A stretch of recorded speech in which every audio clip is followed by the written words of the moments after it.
las metástasis ganglionares. Este caso es en el contexto de una paciente que acude por una recurrencia de la enfermedad. Miren cómo podemos encontrar adenopatías metastásicas cervicales en el nivel 4, nódulos pulmonares que característicamente son cavitados en el contexto de un epidermoide, múltiples adenopatías, tanto retroperitoneales como ilíacas, y vemos también adenopatías inguinales. Entonces ustedes dirán, vaya, una paciente metastásica. Pero a veces ese vaya va un poquito más allá, donde vemos que genuinamente sí tiene adenopatías esta paciente, pero aquí vemos un hallazgo muy característico. Este se trata de la vena femoral, y la vena femoral tiene realce dentro y tiene un realce septado muy pegadito a un conglomerado. Muchísimo metabolismo, como les mencionaba, esa heterogeneidad, zonas donde vemos necrosis y zonas donde vemos mucha captación y donde vemos que incluso está bifurcado. En realidad nos encontrábamos frente a una trombosis tumoral, donde no hay duda porque este trombo realza y tiene una ávida captación del radiotrazador. Entonces se agrega un peor pronóstico en esta paciente, lamentablemente. Ya casi para terminar de hablar de los ganglios, que me gusta mucho, pues hay que reconocer que tenemos varias estrategias: resonancia, tomografía y PET-CT. ¿Qué es lo que aportará la herramienta del PET-CT? Pues usualmente va a ser ese juez que permite determinar entre un ganglio sospechoso a un ganglio positivo, porque la sensibilidad puede ser hasta del 80% versus una resonancia que se acerca al 50% y una tomografía que estará muy cercana al 40%. Si bien es una herramienta excelente, es una herramienta con limitaciones y sobre todo tengan muchísimo cuidado cuando nosotros demos ganglios positivos a nivel ilíaco común, porque en la mayoría de casos donde erramos, donde damos falsos positivos, justamente es en esa topografía, a pesar de que llega a ser un método superior. Otro contexto llega a ser la respuesta al tratamiento, que es algo que ustedes nos preguntan mucho porque hoy por hoy, pues el tratamiento de cáncer de cervix llega a ser en etapas avanzadas, como bien ustedes lo saben, con quimio-radio. Genuinamente para el radiólogo es difícil llegar a establecer una respuesta en una estructura que aún se encuentra. Para nosotros es muy fácil decir, bueno, histerectomía radical y no veo nada en la cúpula y pare de contar. Pero es complejo realmente decir, bueno, todavía tiene cervix, pero ya no tiene enfermedad. Entonces, otro tip que les voy a dejar es que todavía tiene cervix, pero ya no hay enfermedad, cuando yo veo justamente esto, que de una neoformación que era muy metabólica, ahora veo una zona de captación difusa. No logro ver como un puntito caliente, como si es en este caso superior, donde tenía una neoformación con extensión a parametrios, pero dentro de esa captación difusa veo todavía un punto caliente. Al igual que en esta imagen, que no es necesario que ustedes tengan la imagen de colorcitos, igual se ve ese punto caliente o ese punto hipercaptante.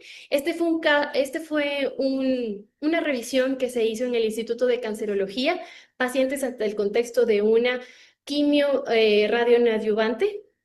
Luego recibieron braquiterapia y pues había justamente este patrón. Se estudiaron 36 pacientes y se llegó a establecer justamente este patrón de difuso, respuesta completa, y si hay una captación difusa pero con un punto caliente, probablemente hay respuesta parcial por enfermedad todavía ahí a nivel cervical. El punto de corte para establecer una sensibilidad más fidedigna fue de 5.9. Sin embargo, hay que considerar mucho que pues el contexto clínico de la paciente será definitorio, porque usualmente también podemos nosotros equivocarnos ante encontrar un submax elevado por pacientes que tengan alguna sobreinfección, inflamación asociada a la misma quimioterapia y pues por procedimientos invasivos, por biopsias o demás. Entonces eso siempre tiene que estar referido para el contexto para que así el radiólogo no falle y pueda hacer imágenes adicionales y pues establecer como tal estos criterios de respuesta. Este es un ejemplo que también me gusta citarlos, donde vemos que en el 2024 esta paciente tenía genuinamente un tumor muy voluminoso, más de 6 centímetros, y miren cómo se extendía el parámetro e incluso la pared pélvica con ganglios circundantes. Fue llevada a nefrostomía bilateral porque estaba totalmente involucrada a los ureteres en el tercio inferior y regresa conmigo para el PET-CT para evaluación de respuesta. Yo puedo decir con total certeza que esta paciente, al tener una captación difusa, en realidad no tiene ya enfermedad, que todo este tejido irregular es en realidad tejido fibrocicatricial y que, miren, este engrosamiento de la vejiga, a diferencia de los que les presenté, es un engrosamiento difuso que indica justamente cambios por esa radioterapia. Otra cosa que podemos usar es llegar a comparar ese metabolismo en relación al pool mediastinal y en relación al hígado. Si es superior al hígado, sepan ustedes que siempre nosotros sospecharemos que hay enfermedad. Y a pesar de que usualmente no somos el método de elección, ese ejercicio de la captación focal permitirá reconocer, como les mencionaba, metástasis atípicas. En este caso, paciente de 41 años con carcinomatosis tratada con quimioradioterapia, miren cómo en el control presenta cefalea, limitación en la marcha y una captación focal a nivel frontal. Se trataba de una metástasis cerebral. Y pues otros radiotrazadores que usualmente no van a ser indicados porque la verdad es que el caballito de batalla siempre va a ser el FDG, no importa que diga el patólogo que es un cáncer neuroendocrino, es tan desdiferenciado que deberá ser evaluado con FDG y pues es el estándar para etapificación, respuesta al tratamiento, recurrencia, sin embargo ya repasamos los pitfalls que puede tener. La fluorotimidina es un fármaco que sí existe en México, evalúa la proliferación celular, sin embargo, básicamente irá indicado en pacientes que quiere hacerse una monitorización temprana de quimiorradioterapia. Hay limitaciones tanto en producción del radiotrazador, no lo van a encontrar de manera frecuente y menor sensibilidad para lesiones pequeñas, por eso nos quedamos con el FDG y trazadores para hipoxia tumoral, que generalmente es muy difícil de obtenerlos de la radiofarmacia y pues usualmente estos serán indicados para predecir respuesta al tratamiento, usualmente son evaluados en pacientes que están en un protocolo de investigación. Me dirán que el PSMA es de la próstata, pero a veces este PSMA es evaluado porque se expresa en lesiones que tienen angiogénesis. Entonces, si yo tengo un tumor con mucha vascularidad, probablemente también el PSMA pueda ser justamente parte o capte en esa lesión. Sin embargo, el FDG será superior porque el FDG, como ya lo repasamos, es pronóstico para estos pacientes. El fluoroestradiol puede también ser utilizado en subtipos hormonodependientes, sin embargo, será más evidenciado en cánceres de endometrio y de mama, y el trastuzumab, que también es aplicable en cáncer de mama o en pacientes con cáncer de cervix cuando hay sobreexpresión del HER2. Les repito, todo esto suele ser experimental. Y finalmente, vamos a hablar un poco de la radiómica. Entonces, ¿qué es la radiómica? Pues básicamente la radiómica es juntar todo lo que ya repasamos. Es una técnica que va a establecer o va a extraer características cuantitativas, llámese textura, morfología o estadística de imágenes médicas. ¿Qué imágenes? Las que ya repasamos. La resonancia, la tomografía y el PET, que no son evidentes a simple vista por un radiólogo. Es decir, no es que yo no vea la lesión, sino es que muy probablemente yo no llego a reconocer un patrón que estoy viendo de manera repetida en una enfermedad. Este patrón justamente va muy de la mano con la heterogeneidad del tumor, con el microambiente en el que está incluida estas células tumorales, es decir, en esta microestructura y en la relación con el entorno, es decir, qué está haciendo con las metástasis. Entonces, básicamente es este flujograma: hacer una examinación, evaluar como tal esta imagen y establecer estos patrones que muy probablemente un radiólogo no llega a reconocer, pero eso lo hace básicamente por un análisis estadístico. Entonces, básicamente vamos a tener como una dinámica entre encontrar características o hallazgos, establecemos esta suma de hallazgos a un análisis estadístico de inteligencia artificial y se juntan con la clínica, porque la clínica nunca va sola, la imagen no puede ser diagnóstica sin la clínica, y luego, pues eso nos permitirá en un futuro establecer un pronóstico, tanto de si yo voy a tener una respuesta completa o si en dado caso no lo será. Y dirán, bueno, ¿qué tan complejo llega a ser esto? La verdad es que ya encontramos en la bibliografía muchos artículos que hablan. Por ejemplo, aquí tenemos artículos robustos que han sido publicados tanto en el 23, 24 e incluso 25. Y pues, ¿qué es lo que ellos nos exponen para hacerlo como un poquito más sistemático? Este de aquí me pareció el mejor ejemplo para compartirlos, donde vemos que ellos separaron en brazos estas pacientes con cáncer de cervix y lo hicieron muy de la mano con la biología molecular de estos tumores. Entonces, la paciente de arriba es una paciente de 38 años, como les mencionaba. Miren la diferencia entre un útero de una paciente joven y ya reconocerán ustedes esto muy hipo una paciente posmenopáusica, donde tenía este tumor exofítico, donde presentaba restricción a la difusión. Esta paciente con un tumor de 4,7 centímetros que invadía el parametrio fue tratada con quimio-radio y en un seguimiento a 5 años no tenía todavía enfermedad. Estaba con una respuesta completa. A diferencia de esta paciente, en el clúster 3, que tenía 67 años, un tumor que invadía no a los parámetros, sino a la vagina, y recibió el mismo tratamiento, sin embargo, tuvo una recaída al tercer mes que la condicionó a la muerte. Entonces, ustedes dirán, yo como radiólogo obviamente sé reconocerlo, haré el ejercicio de los parametrios, haré las mejores imágenes y le daré esa anatomía, pero muy probablemente estoy muy limitada en reconocer qué patrón finalmente diferencia a mi paciente joven de mi paciente añosa y por qué ese patrón puede estar muy de la mano con ese pronóstico para tratar de explicar por qué hay este tipo de desenlaces. Entonces, la radiómica tiene muchas ventajas porque no necesitamos ser invasivos. Les recuerdo que lo hacemos con tomografía, resonancia, PET-CT. Vamos a evaluar esta heterogeneidad que nos dan las lesiones, que no son visibles al ojo humano porque son patrones finalmente.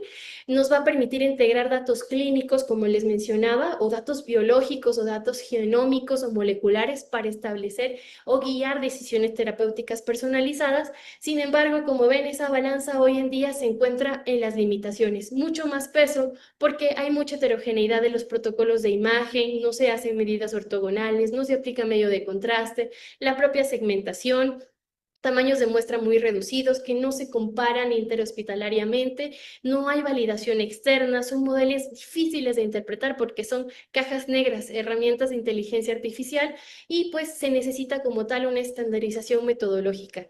Si nosotros cumpliéramos con todo esto, pues podríamos voltear esa balanza.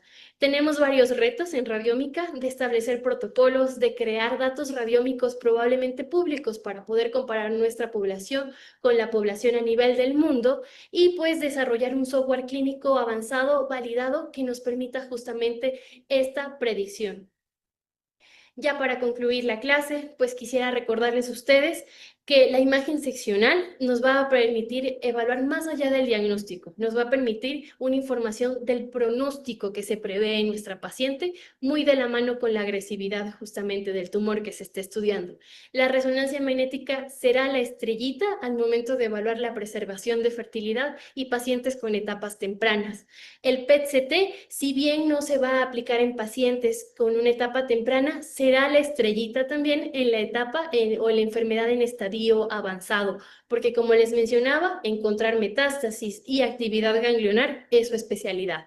Y los radiotrazadores, que como les mencioné, si muchos bien son experimentales, probablemente más que por ser diagnósticos, vayan a ser parte de aguas de esa radiómica y de esas nuevas vías terapéuticas hacia sobre todo una medicina más especializada. Y finalmente, pues la radiómica necesita de nosotros, porque es una herramienta muy prometedora, pero que necesita la integración de muchos datos, de su parte clínicos y de mi parte, pues muchos datos en relación a medición, textura, que justamente ofrece este tipo de imagen seccional. Pues yo les agradezco muchísimo por la invitación. A mí me encuentran aquí en Ciudad de México, en el grupo CT Scanner y en el Instituto Nacional de Cancerología. Si no respondo a alguna de sus preguntas, les dejo mis páginas y pues muchísimas gracias. Muchas gracias, doctora María Esther. Continuamos con la siguiente charla que se titula Avances en radioterapia en cáncer cervicouterino, braquiterapia adaptativa, IMRT, BIMAT y prontoterapia, a cargo del doctor Federico Maldonado Magos. Él ejerció su práctica de licenciatura en medicina militar por la Universidad del Ejército y Fuerza Aérea. Posteriormente, él realizó especialidad y residencia en medicina interna en la escuela militar. Él tiene una alta especialidad y una subespecialidad en radiología oncológica, avalado por la Universidad Nacional Autónoma de México, y su subsede fue el Hospital Infantil de México. Sus áreas de expertise son cáncer ginecológico, cáncer de pulmón, cáncer de cabeza y cuello, oncología pediátrica y cáncer de mama. Muchas gracias, doctor, por su charla el día de hoy. Agradezco la invitación para esta charla.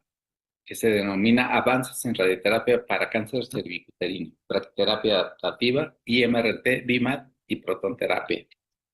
Queda a sus órdenes. Estos son los temas que vamos a manejar: un poco de historia, etapa temprana, etapa localmente avanzada, cáncer cervicuterino metastásico y recurrente y tópicos diversos. Respecto a la historia, los rayos X se descubrieron en 1905 y la radioactividad en 1896. El primer tratamiento empleando solamente radio se realizó en 1904. En 1912, en Estocolmo, se reportaron varios pacientes con tumores inoperables que respondieron a aplicación de radio. La serie más grande que se reportó inicialmente fue en Francia en 1913 con 158 casos. A partir de estos años se extendió el uso del radio en esta patología y se sentaron las bases para el uso de la braquiterapia, piedra angular del tratamiento del cáncer cervicuterino localmente avanzado, aún en este año 2025.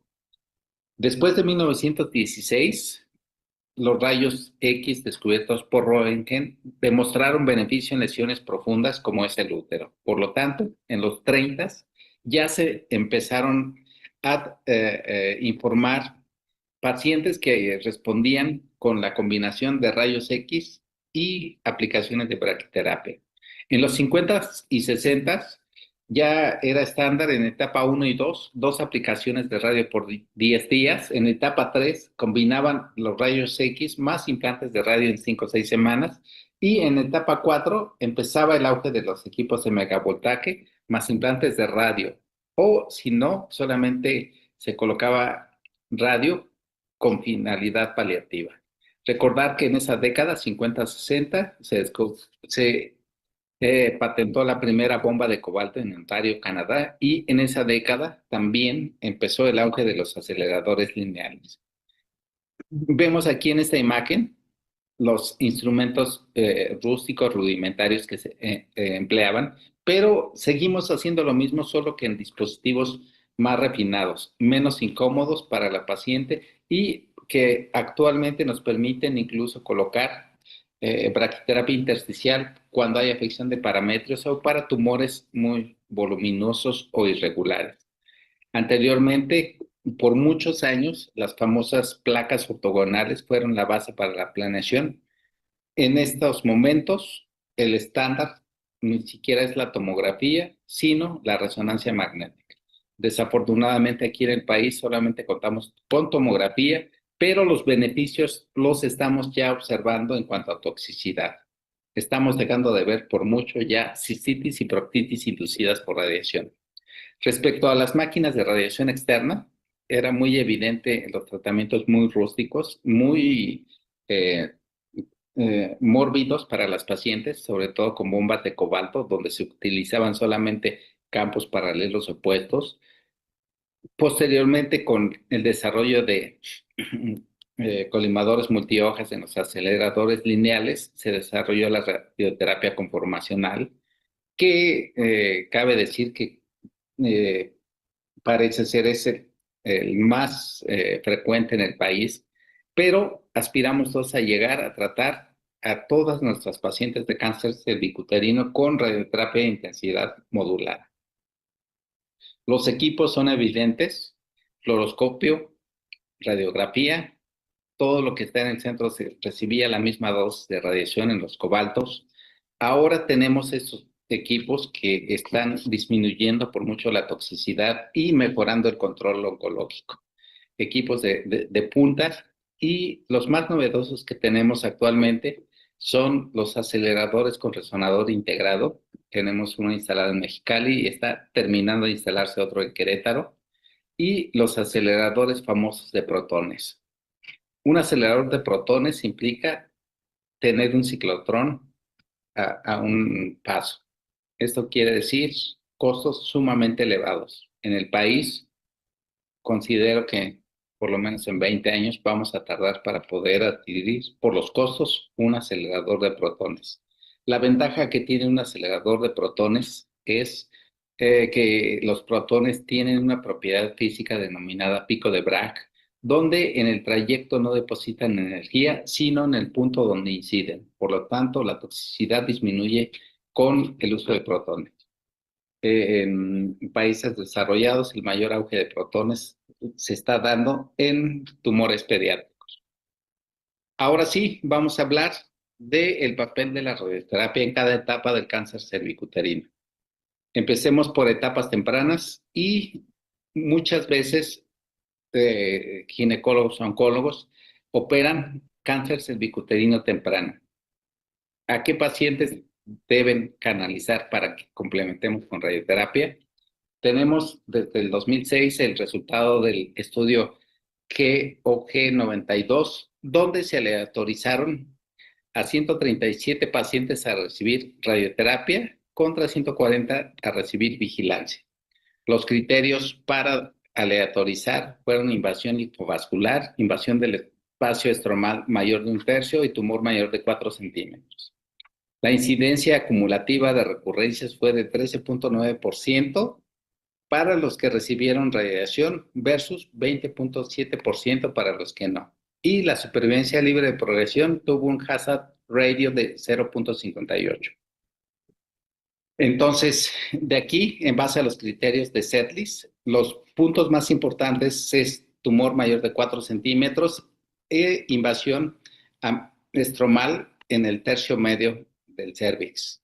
Por default, sabemos que la invasión linfovascular también juega un papel importante. Entonces, en este estudio, los pacientes con radioterapia tenían un 44% menos de probabilidades de recurrencia que los pacientes con observación. Los más beneficiados fueron las histologías adenoescamoso y adenocarcinoma, y el beneficio fue evidente en control local y supervivencia libre de progresión.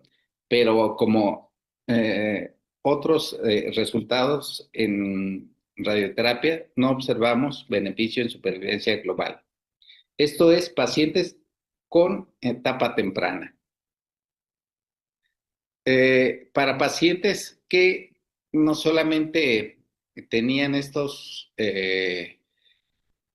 características, sino también tenían mayor riesgo, catalogados como alto riesgo, se aleatorizaron en este estudio para un tratamiento con radioterapia sola versus quimio-radioterapia. El desenlace primario fue supervivencia libre de recurrencia y solamente se manejó radioterapia externa. Sorprendentemente, pareciera que el estándar sería radioterapia conformada combinada con quimioterapia concomitante. Sin embargo, los resultados evidenciaron que una mejor técnica de radioterapia descarta el beneficio de la quimio. Por lo tanto, desde aquí se va planteando la posición de la radioterapia de intensidad modulada en las pacientes que tienen alto riesgo para recaída. La toxicidad, por supuesto, es mucho menor en una técnica mejor conformada como es la IMRT, y por supuesto la calidad de vida va a ser mejor. Entonces, analicemos en este estudio publicado recientemente que la radioterapia de intensidad modulada es por mucho mejor que combinar quimioterapia con radioterapia con una menor técnica.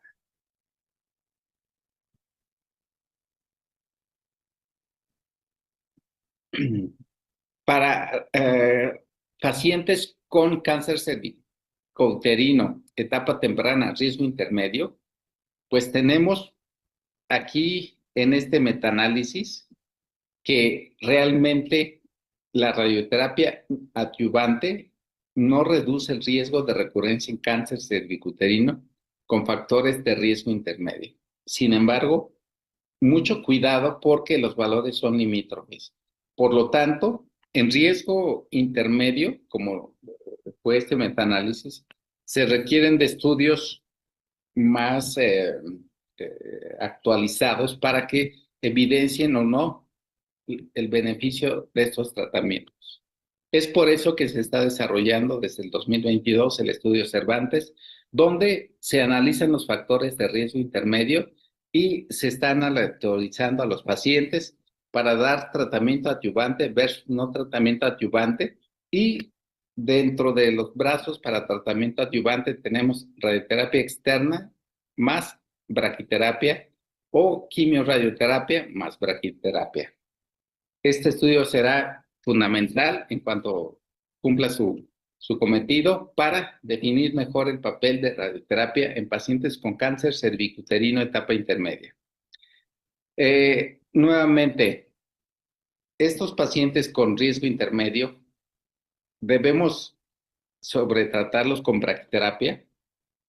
Parece que no. Ya los resultados indican que es mejor o no es más efectivo el consolidar con radiación externa y braquiterapia. Por lo tanto, en este grupo de pacientes queda como estándar el manejo con radioterapia externa exclusivamente.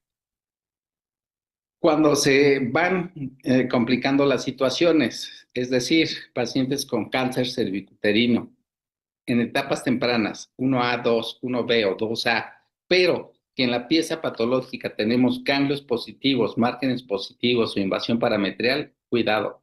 Estos pacientes definitivamente tienen un beneficio en supervivencia global del 71% versus 81% si agregamos quimio, radioterapia concomitantes.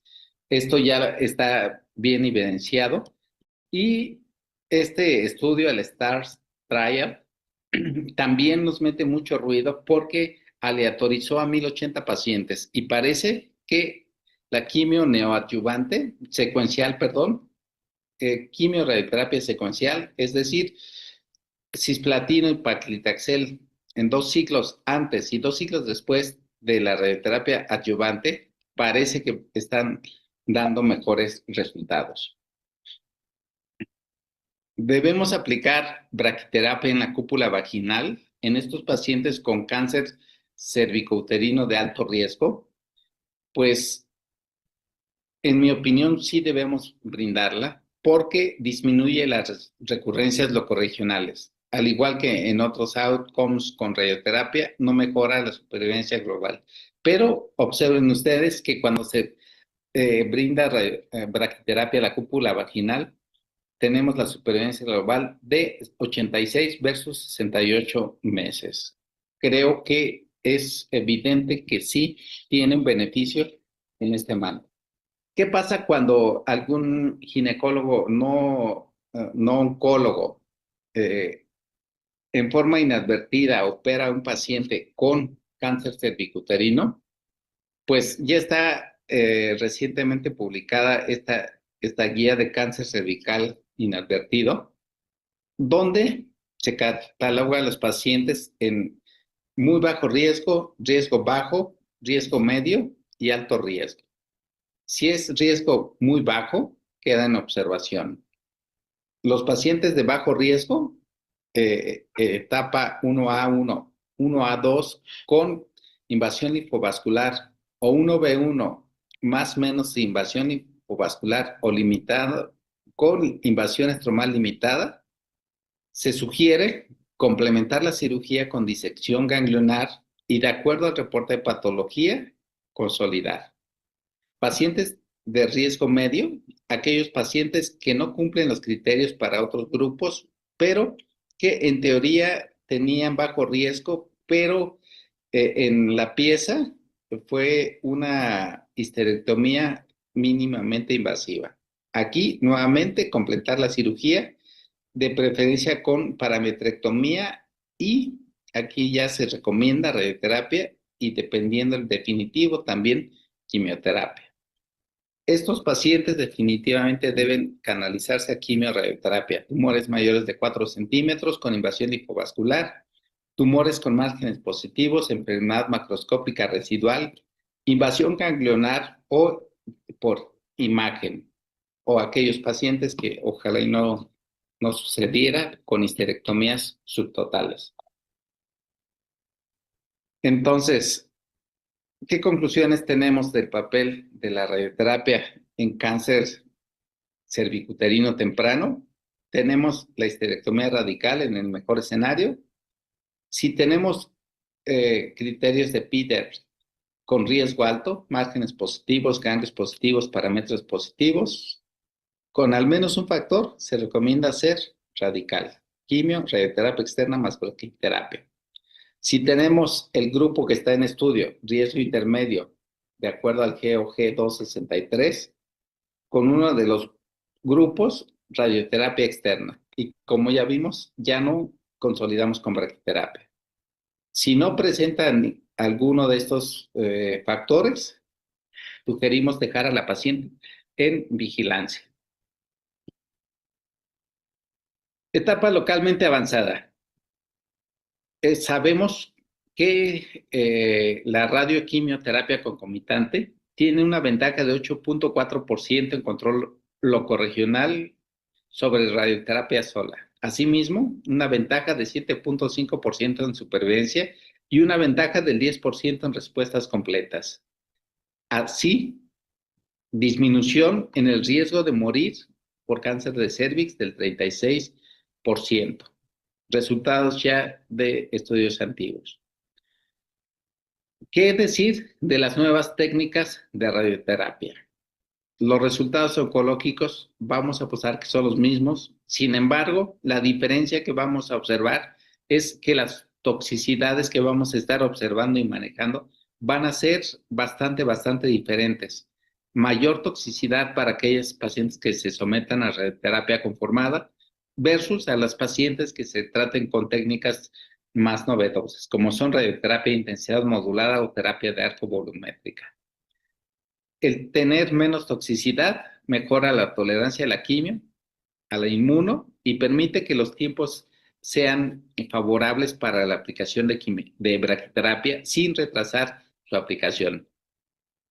Entonces, ¿cómo empezamos a analizar estos datos? Bueno, pues comparando la toxicidad de acuerdo a las técnicas empleadas, se llegó a la conclusión de que en los histogramas dosis-volumen, es decir, el volumen intestino irradiado, si tenemos un volumen tratado al 95% con una dosis de 45 grays, y si esta dosis es, este volumen obtiene 43 grays mayor de 3.000 centímetros cúbicos, de 2.500 a 3.000, de 2.000 a 2.500, tenemos la toxicidad evidenciada desde el plan de tratamiento.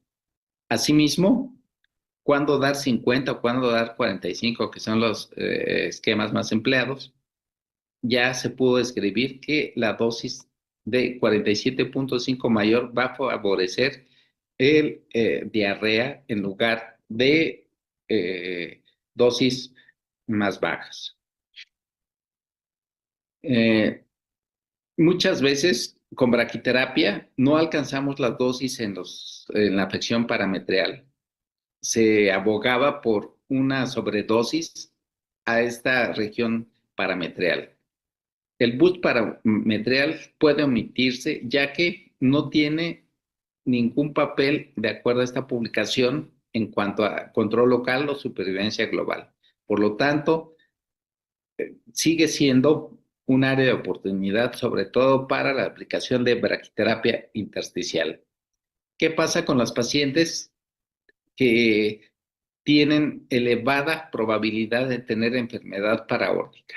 ¿Debemos irradiar en forma profiláctica o electiva estos niveles ganglionares? Veamos lo que dice este metaanálisis de pruebas clínicas aleatorizadas. Pues no mejora supervivencia global.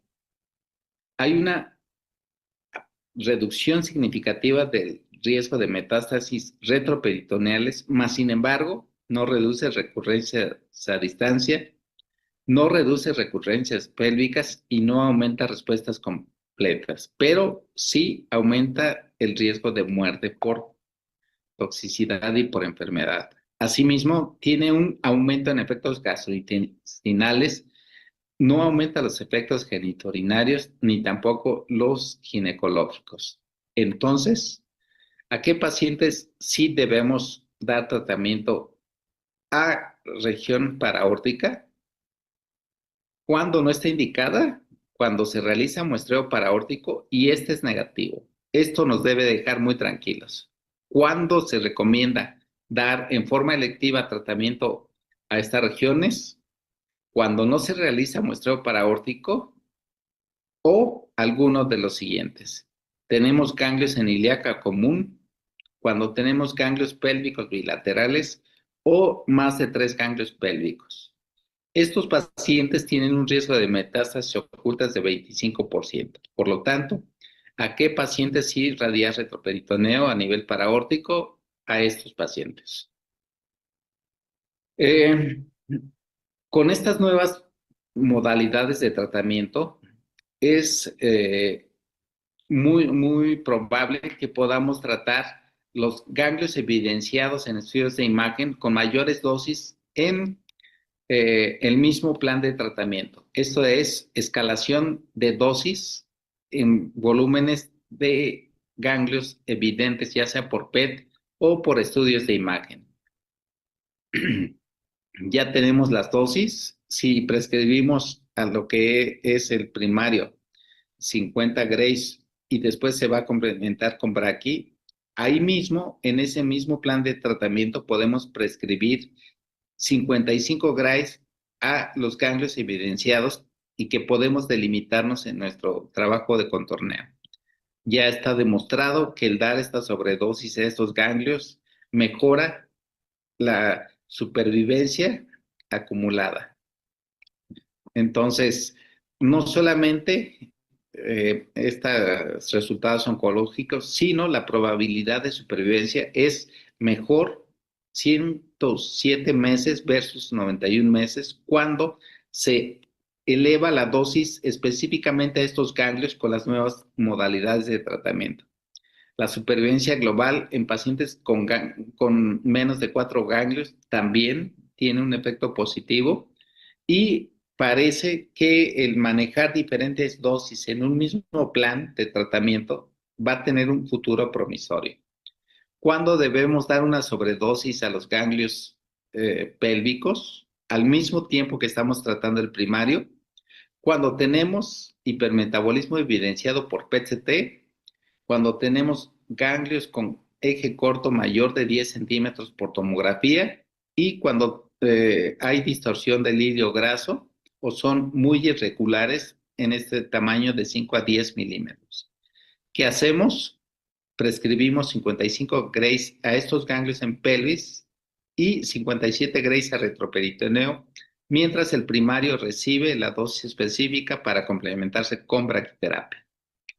Entonces, recientemente todos vimos el estudio Interlace, pero alguna de las críticas que tiene es que se usó radioterapia conformada y los brazos que comparó fue quimio radio concomitante versus neoadyuvancia más concomitancia.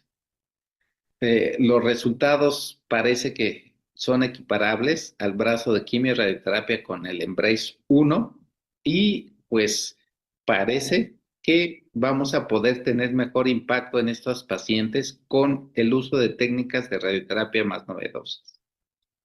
Los estudios Embrace. Tenemos previamente el RetroEmbrace, donde se empezó a usar la resonancia magnética para guiar el tratamiento con braquiterapia. Se observaron mejores resultados y se reforzaron en los resultados oncológicos en el Embrace 1.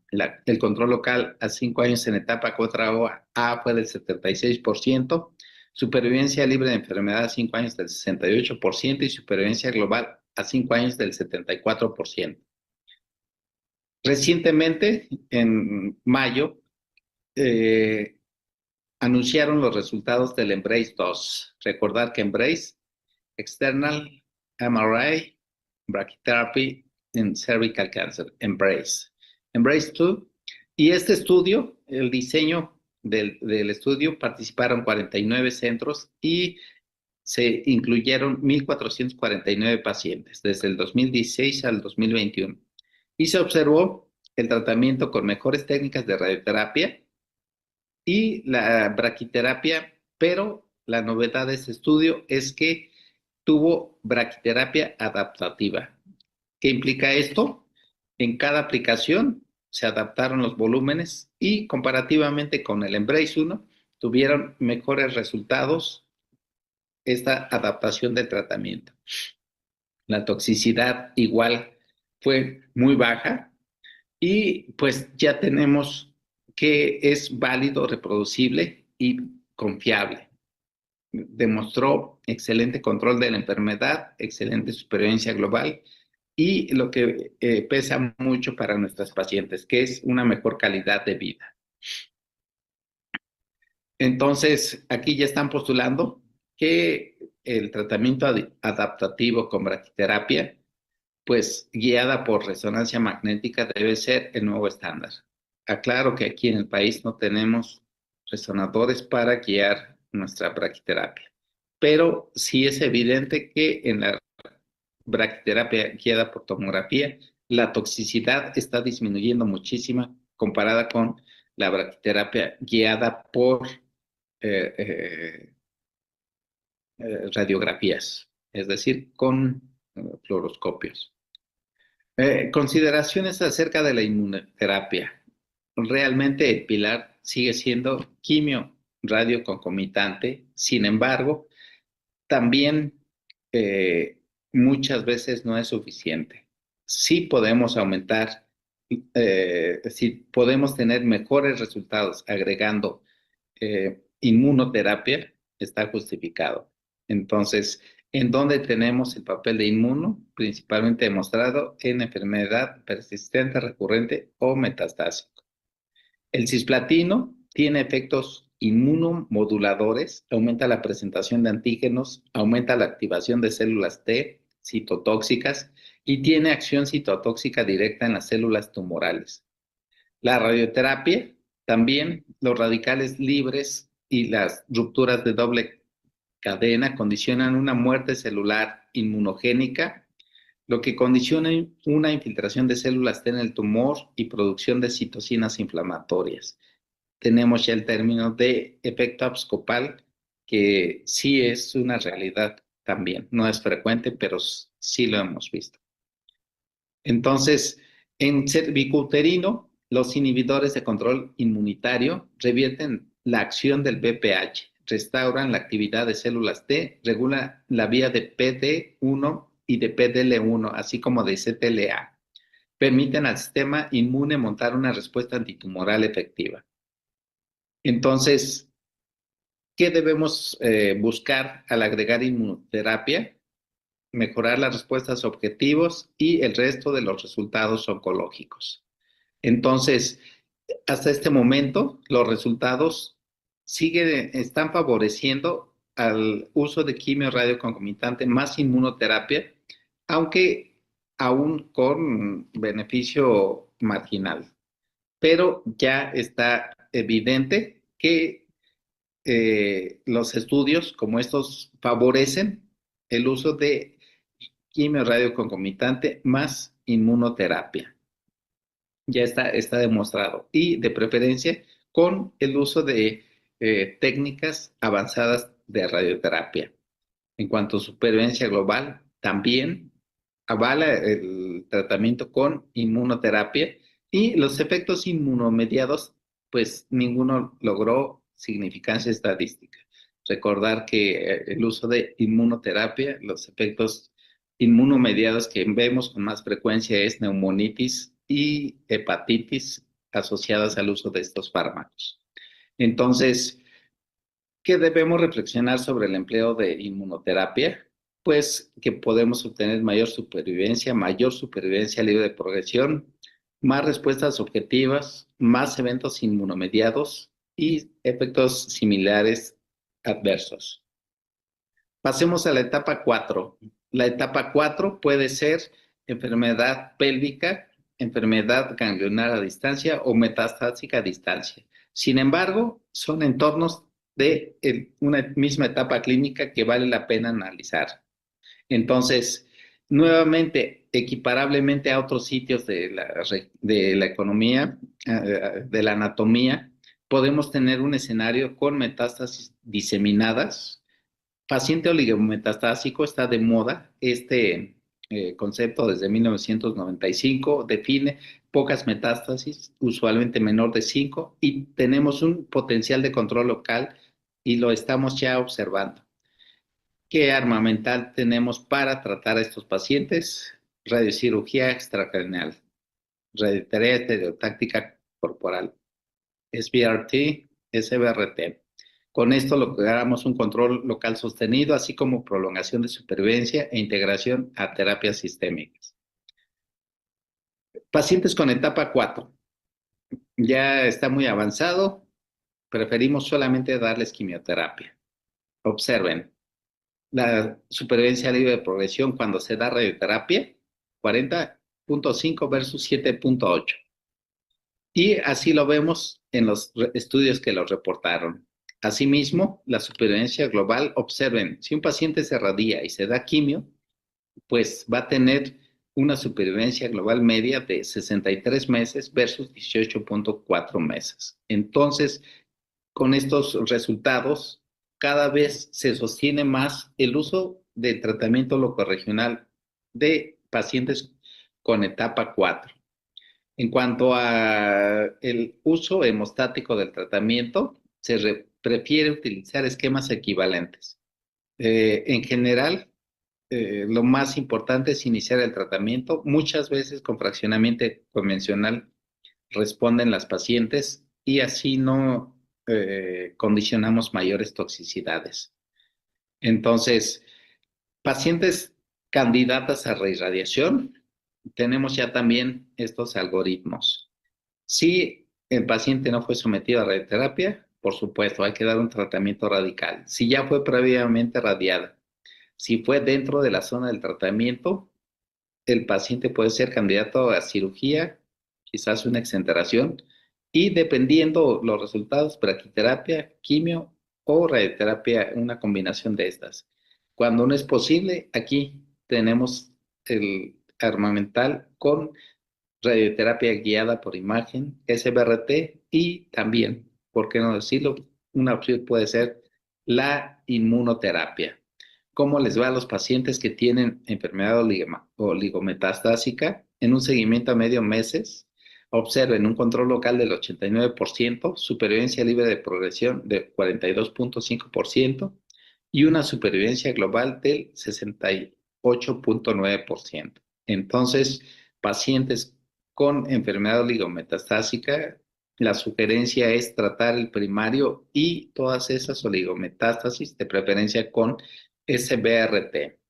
Cuando evaluamos la respuesta a un tratamiento con radioterapia, pareciera que tenemos el dogma de que a las 8 semanas. No, parece que las mejores respuestas las vemos hasta los 6 meses. Entonces, con el mejor estudio de imagen disponible. En ocasiones, si evaluamos la respuesta antes, podemos tener aún beneficio del tratamiento que recibió la paciente.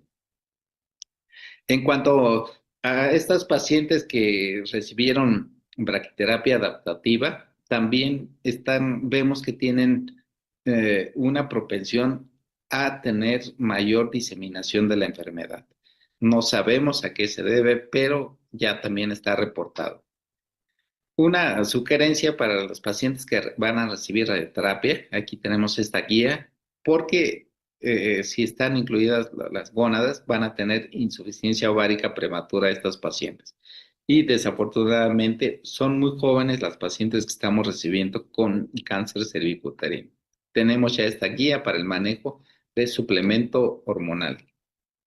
Como conclusiones, espero que haya quedado claro que la radioterapia moderna es la piedra angular en el manejo del cáncer cervicuterino, principalmente localmente avanzado.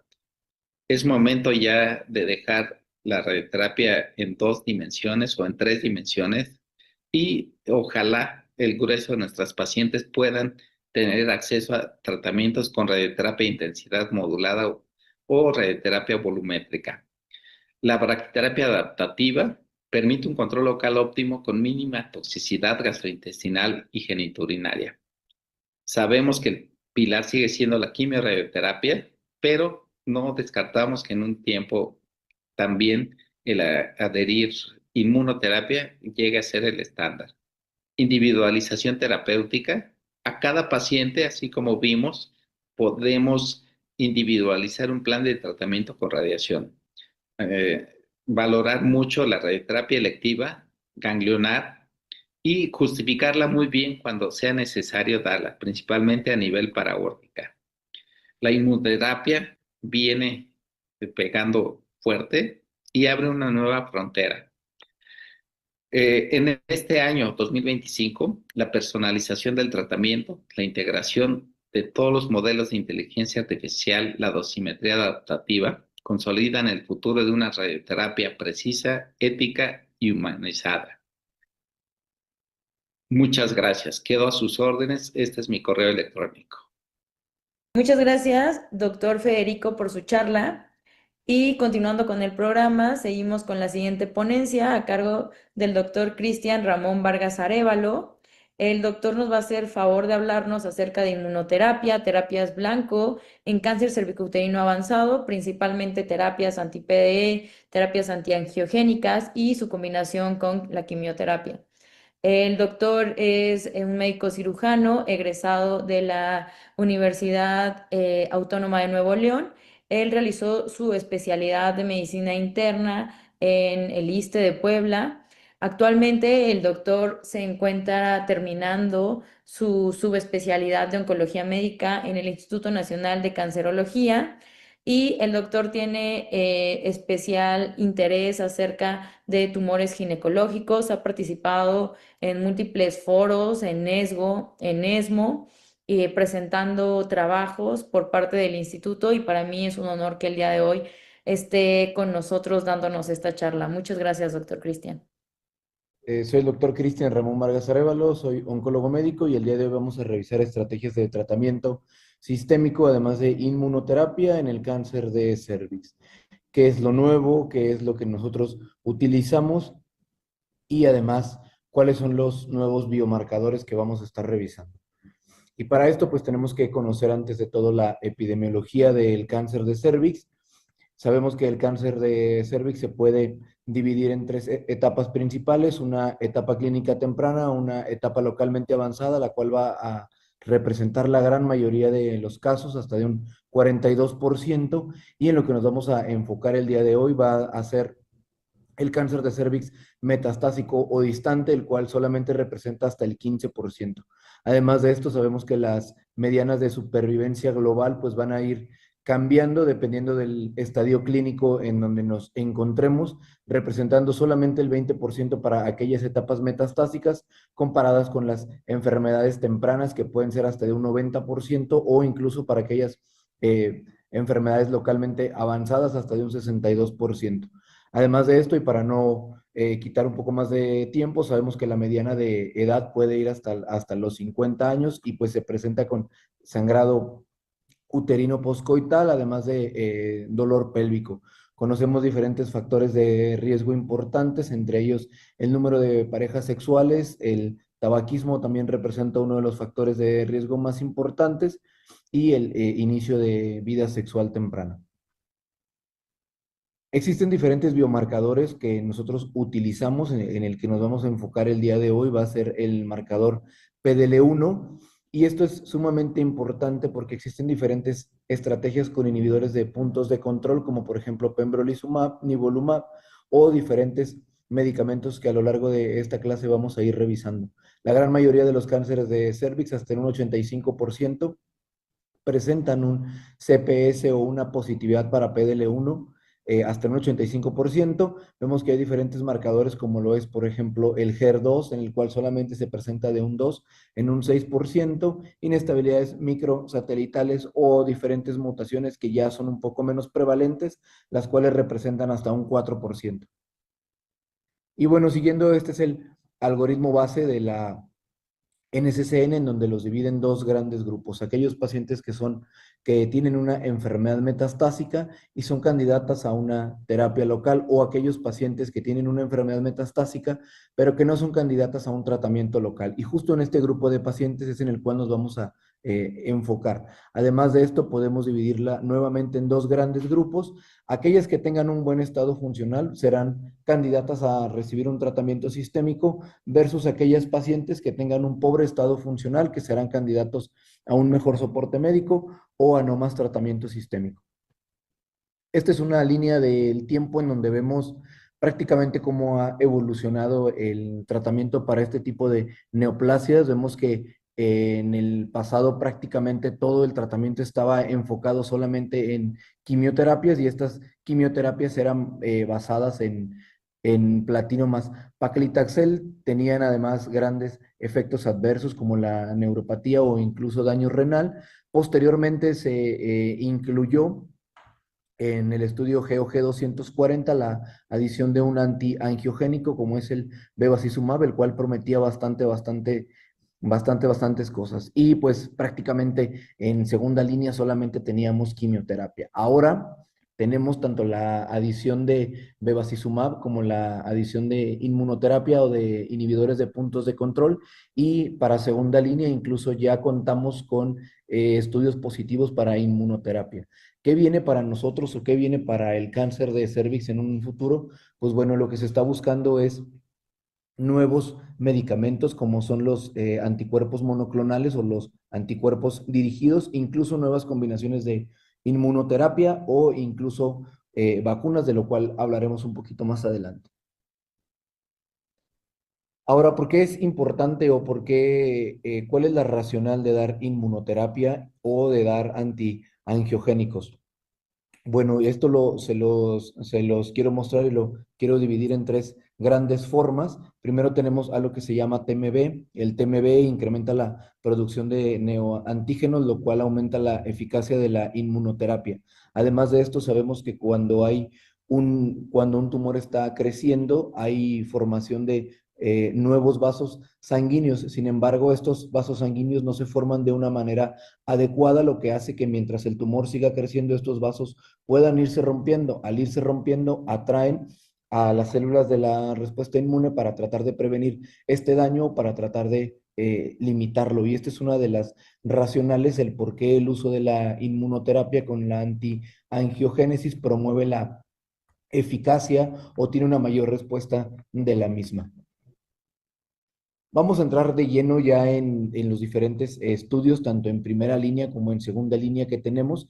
Y en esta gráfica podemos ver cómo ha crecido tanto el aumento en la supervivencia global como en la supervivencia libre de progresión. Si bien durante los primeros estudios que teníamos, vemos que las medianas de supervivencia iban hasta los 12 meses, vemos que ahora hemos alcanzado diferentes meses, incluso que rondan los 35, 40 meses con aquellos estudios que tienen inmunoterapia, y vemos también que las supervivencias libres de progresión, si bien se han mantenido estables, vemos que no han disminuido, y pues esto se traduce en nuevos medicamentos y además en menos toxicidad para los pacientes.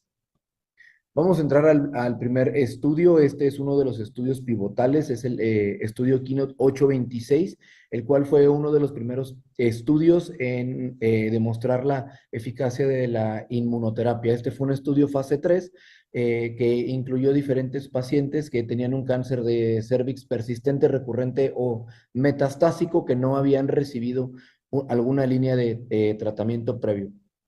Fueron estratificados para aquellos pacientes que tenían metástasis al inicio versus aquellos que no lo tenían, y fueron estratificados también en base a los niveles de PDL1, perdón, menores de 1, 1 a 10 o mayores de 10, y además de esto fueron estratificados para aquellos pacientes que ya habían recibido un antiangiogénico como lo es el bevacizumab.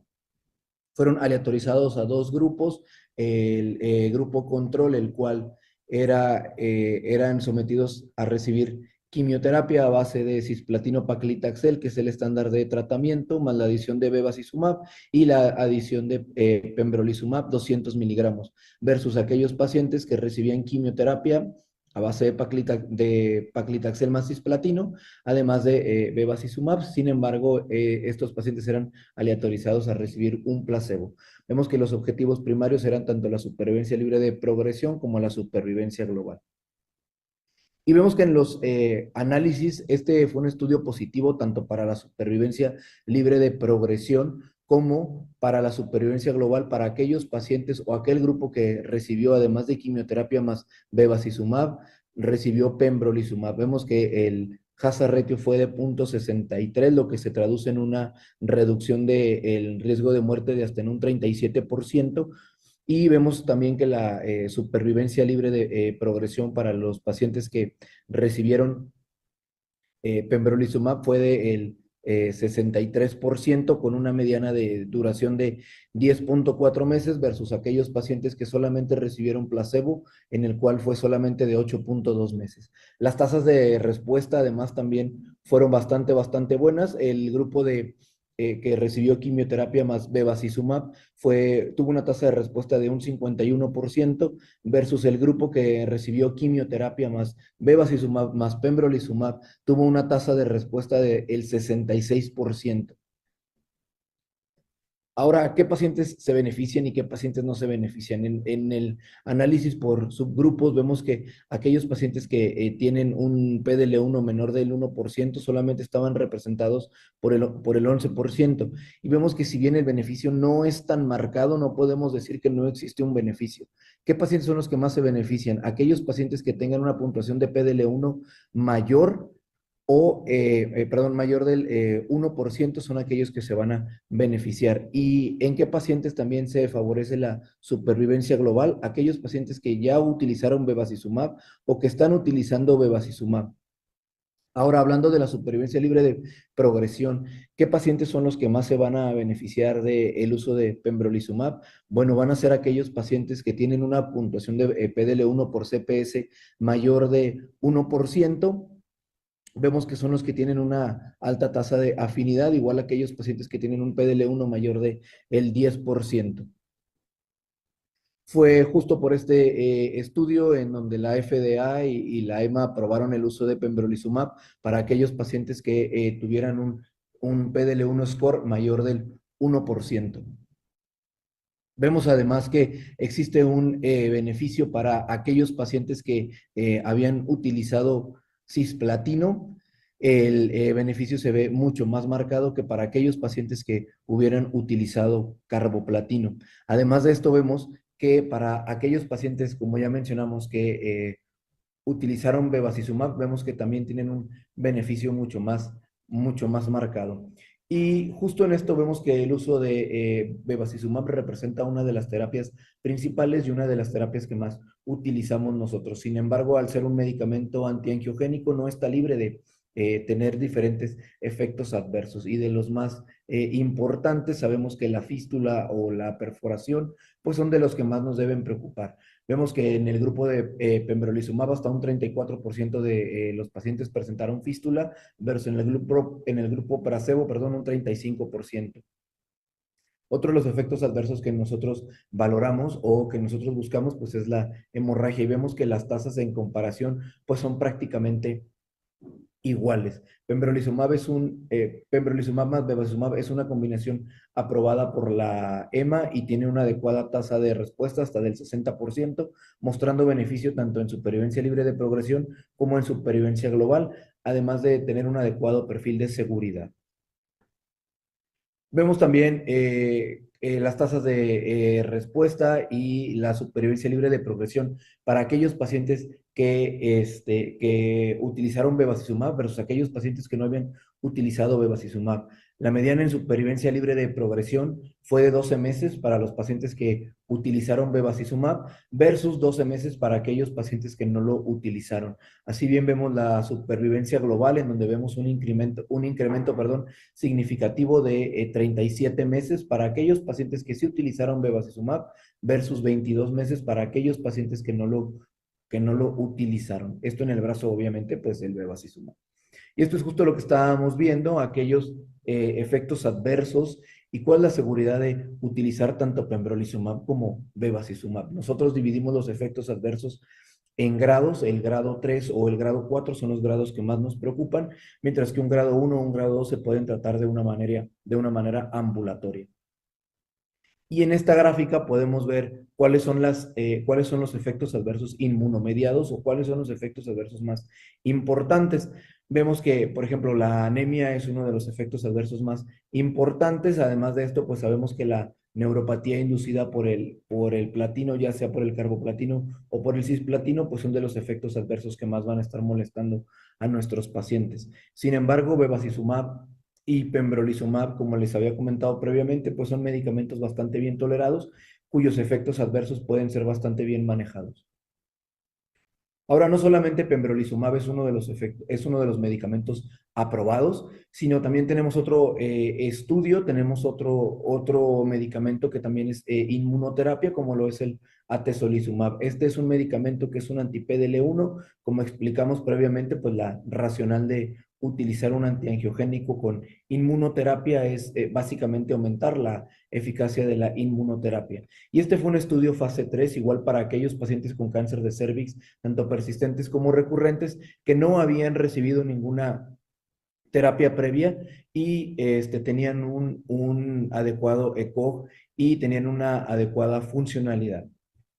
Y estos pacientes fueron aleatorizados para recibir atezolizumab en una dosis de 1200 miligramos más bevacizumab más la quimioterapia que previamente habíamos comentado, que es el estándar de tratamiento, recibir un taxano más una sal platinada versus el grupo de pacientes que solamente recibieron carboplatino paclitaxel y se les añadió bevacizumab.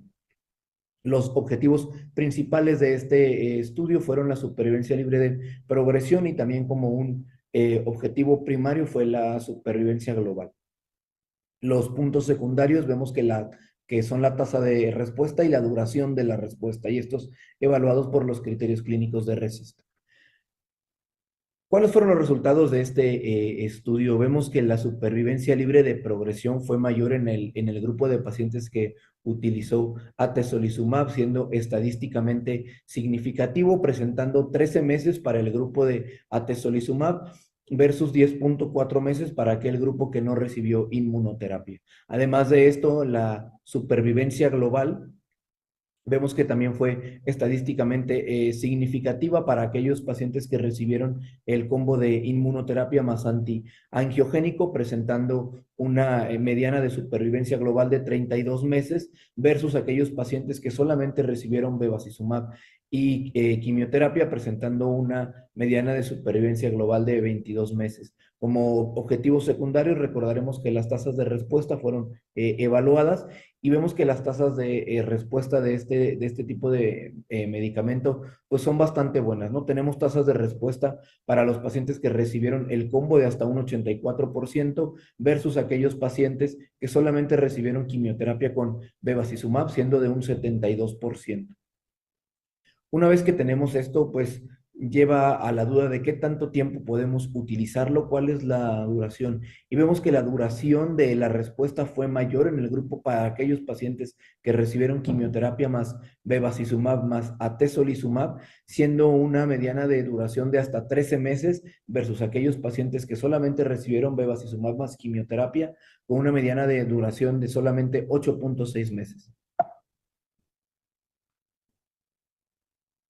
¿Cuál es el impacto o por qué nosotros medimos PDL1? Sabemos que dependiendo de la gran expresión o dependiendo de la medición, podemos definir a qué pacientes le vamos a ofrecer inmunoterapia o qué pacientes no se benefician de inmunoterapia. Y nosotros podemos dividirlos en diferentes grupos. Aquellos pacientes que tienen expresión menos del 1%, expresión mayor del 1%, aquellos pacientes que tienen una expresión del 1 al 10% o pacientes que tienen mayor del 10%. Incluso en diferentes estudios, no solamente en cáncer de cervix, se ha utilizado el término de alto expresor, que son aquellos pacientes que expresan un PDL1 mayor del 90%. ¿Qué estudios, perdón, o qué conclusión nos dejó el estudio BIT? Vemos que para aquellos pacientes que tenían un PDL1 menor del 1%, también hubo un beneficio en supervivencia libre de progresión. Y esto lo vemos en el análisis de Forest Plot. Esto es algo bastante importante porque el estudio previamente presentado, que fue el Keynote 826, no tenía o no fue aprobado para aquellos pacientes que tenían un PDL1 menor del 1%.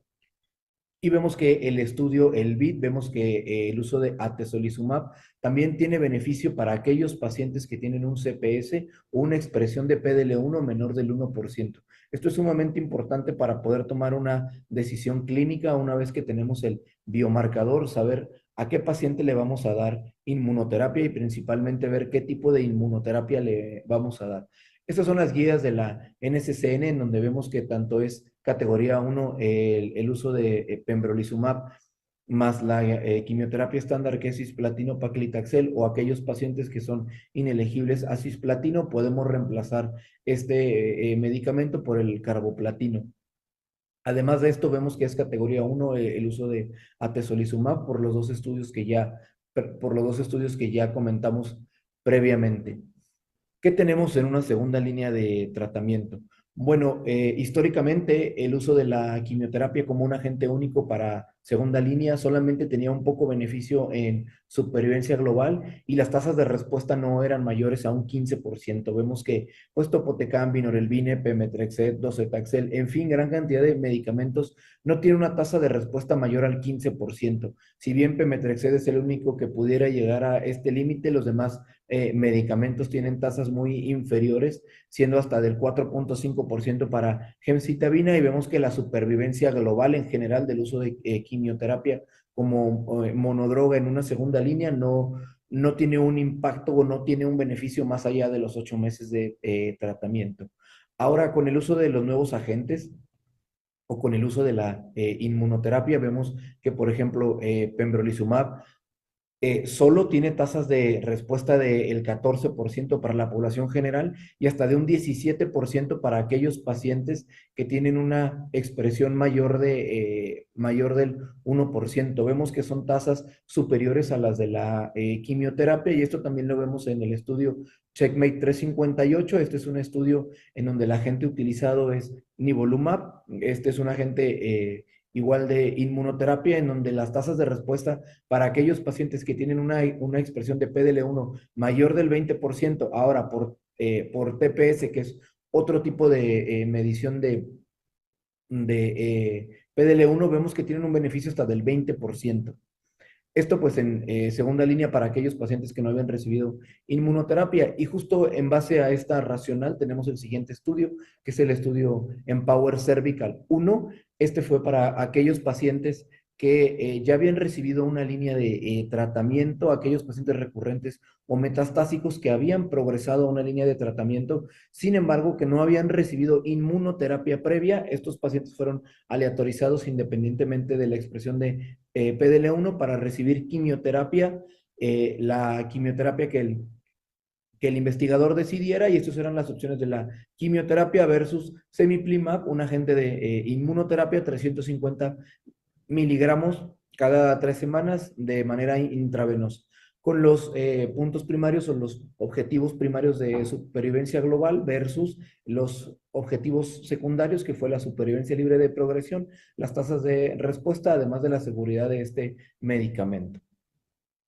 Y vemos que los dos objetivos fueron cumplidos, tanto el objetivo en supervivencia global como la supervivencia libre de progresión. Vemos que la supervivencia global fue estadísticamente significativa de 11 meses para aquellos pacientes que recibieron inmunoterapia versus 8.5 meses para aquellos pacientes que recibieron quimioterapia. Ahora, algo importante pues es ver la expresión del PDL1, y vemos que para aquellos pacientes que recibieron PDL1 y que tienen una expresión mayor del 1%, pues tuvieron un beneficio estadísticamente significativo al recibir la inmunoterapia, la cual fue de 12 meses, versus aquellos pacientes que son PDL1 menores del 1%, presentando una mediana de supervivencia de solamente 10 meses. Ahora, si lo comparamos, aquellos pacientes que tienen una expresión de PDL1 mayor al 1%, tienen una mediana de supervivencia global de 12 meses, versus aquellos pacientes que tienen un PDL1 mayor del 1%, que recibieron quimioterapia, la cual es prácticamente la mitad, solamente 7 meses. Y vemos también que para aquellos pacientes que tienen un PDL1 menor del 1%, La mediana de supervivencia fue de 10.8 meses versus aquellos pacientes que recibieron quimioterapia, en el cual fue solamente de 7 meses. Ahora, existen diferentes estrategias y diferentes combinaciones en las cuales pues nosotros tratamos de buscar nuevos agentes terapéuticos para poder bloquear estas dianas e incrementar tanto la supervivencia global de los pacientes como las tasas de respuesta, sobre todo teniendo menos efectos inmunomediados y pues que este tipo de tratamiento puedan ser mejor tolerados.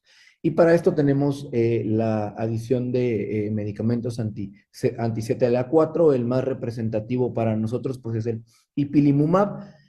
Y para esto tenemos diferentes estudios. Tenemos el Checkmate 358, en donde se utiliza como agente tanto el nivolumab, que fue uno de los medicamentos de los cuales ya platicamos previamente, más la combinación con ipilimumab, que pues este es un anti-CTLA4. Vemos que las tasas de respuesta suben hasta en un 31%, que en segunda línea, si recuerdan comparándolo, pues las tasas no iban mayores al 15%.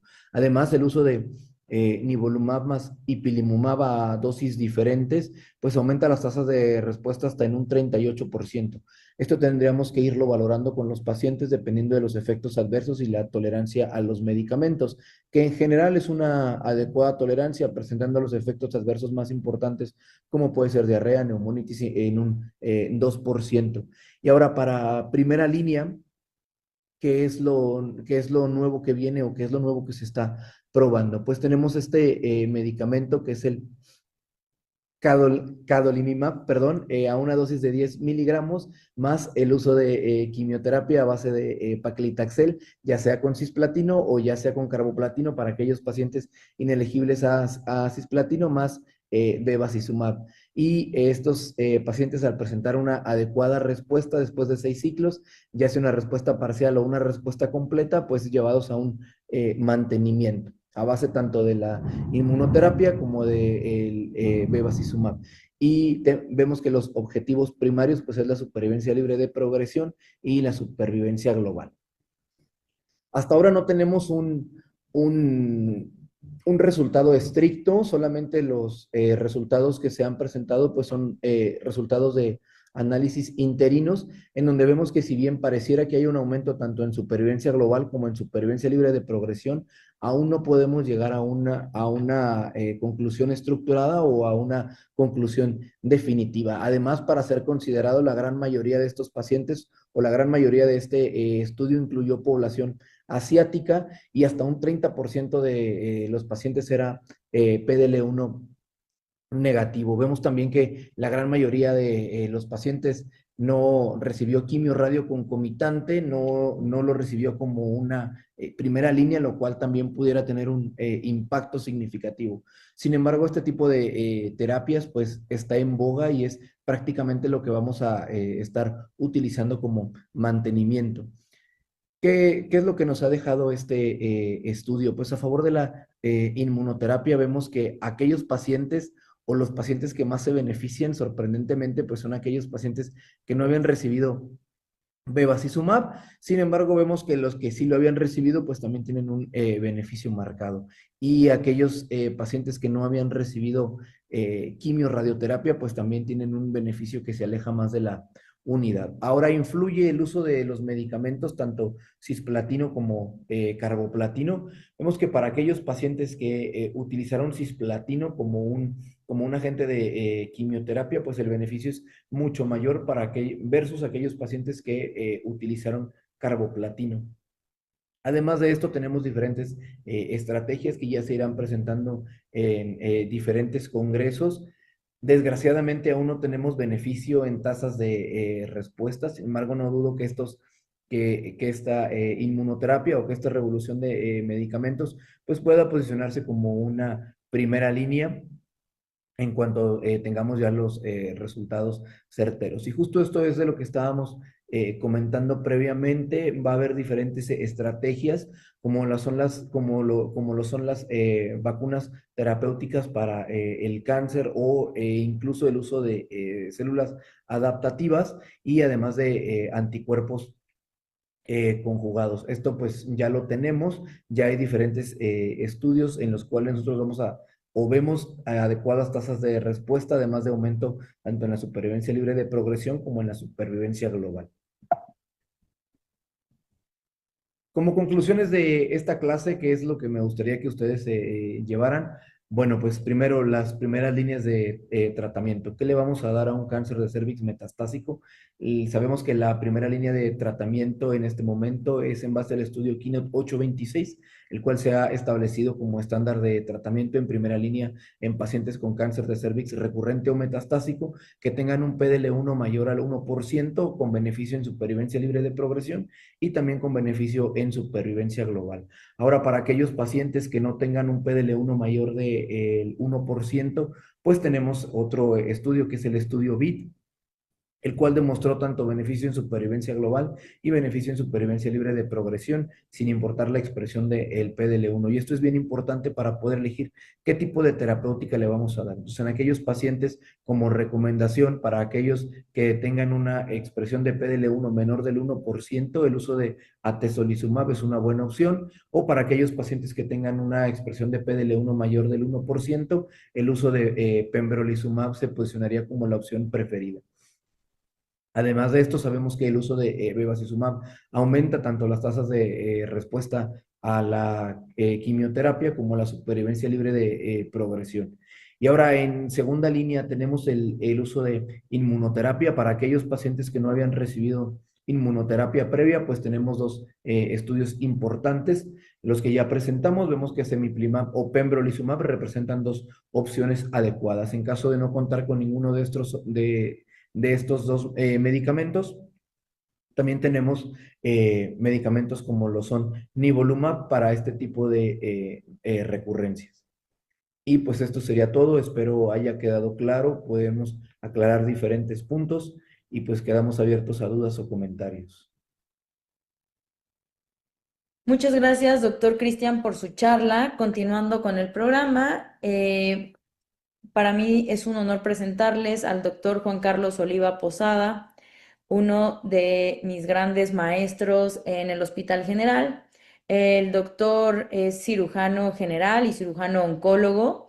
Actualmente el doctor Oliva es jefe de la unidad de tumores ginecológicos en la unidad 111 de oncología del Hospital General de México, Eduardo Lisiaga. Es consejero a nivel del Consejo Nacional Mexicano de Oncología, es miembro de la Sociedad Europea de Ginecología Oncológica, es también miembro del Comité Nacional de Cáncer Ginecológico. El doctor ha participado y colaborado activamente en múltiples consensos, tanto de cáncer uterino, cáncer de ovario y cáncer de endometrio. Es profesor adjunto en la Universidad Nacional Autónoma de México. Y el día de hoy tenemos el honor que nos dé la charla de manejo quirúrgico del cáncer cervicouterino recurrente post-radioterapia. Muchísimas gracias, doctor Oliva. Soy el doctor Juan Carlos Oliva Posada. Me toca hablar sobre exenteración pélvica y antes que nada quiero agradecer la invitación a este curso en línea sobre el cáncer ginecológico que organiza el Hospital Español de México y a la doctora Fernanda Barrera por haberme invitado a la presentación. Mi nombre es Juan Carlos Oliva Posada, soy cirujano oncólogo, jefe de la unidad de tumores ginecológicos del Hospital General de México y consejero nacional del cáncer ginecológico. Les mandamos saludos desde aquí, desde Sudáfrica para el curso internacional. Bien, la agenda va a ser introducción, historia de la exenteración pélvica, indicaciones, contraindicaciones, factores y grupos de riesgo, clasificación y fases del procedimiento y complicaciones. Bien, por definición, sabemos que la resección en bloque de al menos dos órganos pélvicos se va a llamar exenteración. Las especialidades que lo competen son ginecología, tubo digestivo y urinario, que es lo que constituye el hueco pélvico. Esto va a estar en relación al número de los órganos afectados, la localización y el nivel de los mismos. Como podemos ver en la imagen, se ve ahí la vejiga, el útero y el intestino, parte del colon sigmoides. Y obviamente esta cirugía lleva la finalidad principal de tener una intención curativa, aunque veremos que hay partes de la cirugía donde ya no hay vuelta para atrás. Adelante. Pues por la historia sabemos que la esterectomía radical fue protagonizada por Barthen en 1905, la cistectomía radical por Borg-Hogen y la resección abdominoperineal perineal por Miles en 1908 y la resección anterior por Dixon en 1948. Pero el padre o el creador o el que innovó esta técnica, la exenteración pélvica total, fue Brunswick en 1948, donde él en su casuística tenía una sobrevida de a 5 años el 20% con una mortalidad del 26%. Es decir, 1 de cada 5 pacientes o 2 de cada 10 pacientes vivían 5 años. Entonces, en cuanto a la historia, vemos ahí lo mismo, la evolución en años, 1948, Brunswick, después Barsen, por medio de las autopsias, se dieron cuenta que esta técnica quirúrgica no había datos de enfermedad. Y después Bricker, que es la técnica más utilizada para la reconstrucción urinaria, en el año 1956 formó este conducto ileal, médico militar Bricker. Y Rutledge y Burns se dieron cuenta que había una morbilidad operatoria de un 13% y una sobrevida global a 5 años de 42%. Entonces comenzaron a darse cuenta que era una cirugía que tenía éxito, que iban disminuyendo la morbilidad y mortalidad y comenzaron a hacerla más frecuente. Y después Magrina hace una clasificación de la exenteración pélvica tipo 1, 2 y 3. Ha habido mejorías en la exenteración pélvica al grado de que hemos llegado a tener una mortalidad de un 5% y una sobrevida del 50%. Esto es debido a que tenemos ya una mejor evaluación preoperatoria de los pacientes, ya no los operamos desnutridos y si están desnutridos y tienen criterios de resecabilidad, pues les ponemos un catéter central y los nutrimos durante 7 a 10 días. También ahora los criterios de selección han sido más consensurados. Hay una mejora en la técnica quirúrgica, obviamente, con el advenimiento de la energía. Ahora es más fácil poder pinzar plexo hipogástrico con una pinza de energía que antes poníamos las pinzas en el plexo hipogástrico radiado y se patinaban y era un sangradero tremendo. Entonces, esto nos ha ayudado mucho a disminuir los sangrados y las complicaciones postoperatorias. El desarrollo de equipos multidisciplinarios también, avances en soporte pre y postoperatorio, los enfoques terapéuticos neoadyuvante y complementarios que van encaminados a la disminución del tamaño tumoral y los nuevos conocimientos sobre comportamiento tumoral, así como el desarrollo de la tecnología, como ya dijimos.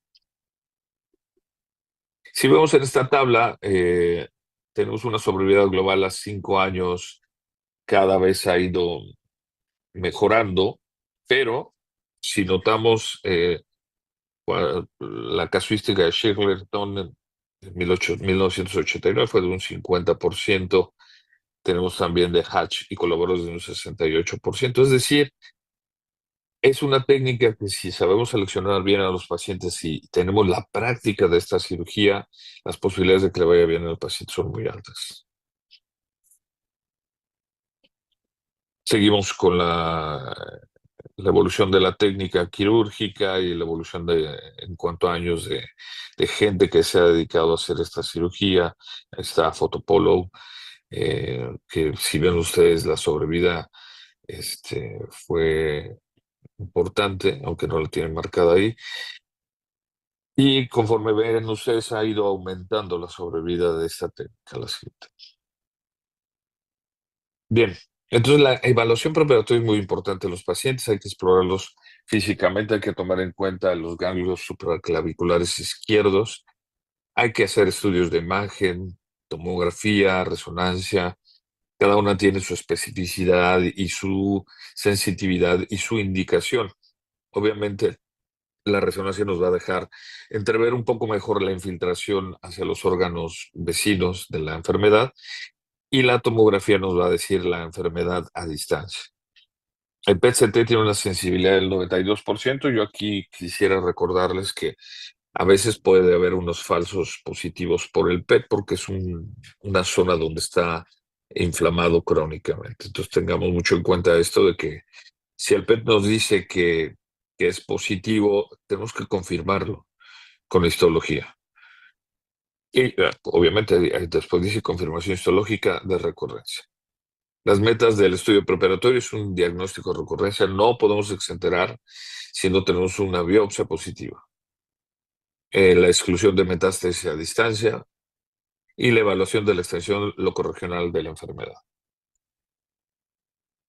Entonces, la evaluación pélvica de la paciente, vamos a ver ahí en las imágenes cómo se ve el tumor que infiltra el colon, el sigmoide, el tumor que está ahí infiltrando parte del recto y la vejiga.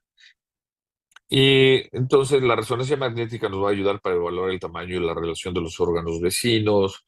En diferencia con la TAC, tiene mayor sensibilidad para la infiltración a vejiga, recto y pared pélvica. También los ganglios va a tener mayor sensibilidad y especificidad comparable. Es muy importante la resonancia magnética, más sin embargo, no nos da una extensión hacia la parte superior del tórax. Tendremos que hacer una resonancia de tóraco abdominopélvica y entonces esto impacta en los costos y en la factibilidad de realizar. Para la enfermedad a distancia tenemos el PET-CT, que es de elección. Ahí sí, para la enfermedad a distancia sí es útil porque es una zona que no está radiada. Entonces, si nos marca un ganglio a nivel paraórtico o un nódulo a nivel pulmonar con un submax arriba de 3, 4, pues es muy probable que sea enfermedad a distancia porque esa zona no fue radiada. Tiene una sensibilidad del 90%, especificidad del 99% y un valor predictivo positivo del 55%, con un predictivo negativo del 100%.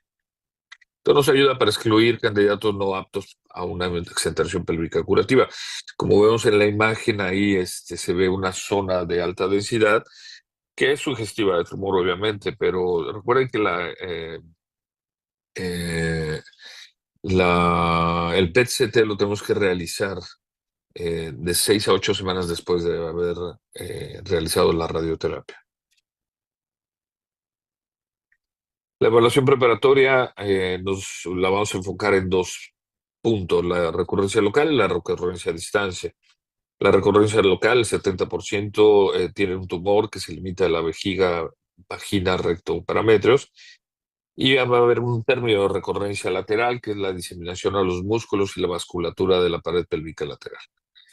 La recurrencia de distancia va a ser ganglios linfáticos paraórticos, se pueden encontrar en un 81%. Cuando estamos haciendo la laparotomía, lo primero que hacemos antes de hacer cualquier situación resectiva en la pelvis es la valoración de los ganglios paraórticos. En sí, quitamos parte de los ganglios paraórticos y los mandamos a transoperatorio, porque recuerden que el cáncer comienza con micrometástasis. Entonces, hemos tenido pacientes con ganglios positivos que no eran sospechosos, pero quitamos los ganglios paraórticos y salieron positivos. En ese momento se suspende la cirugía.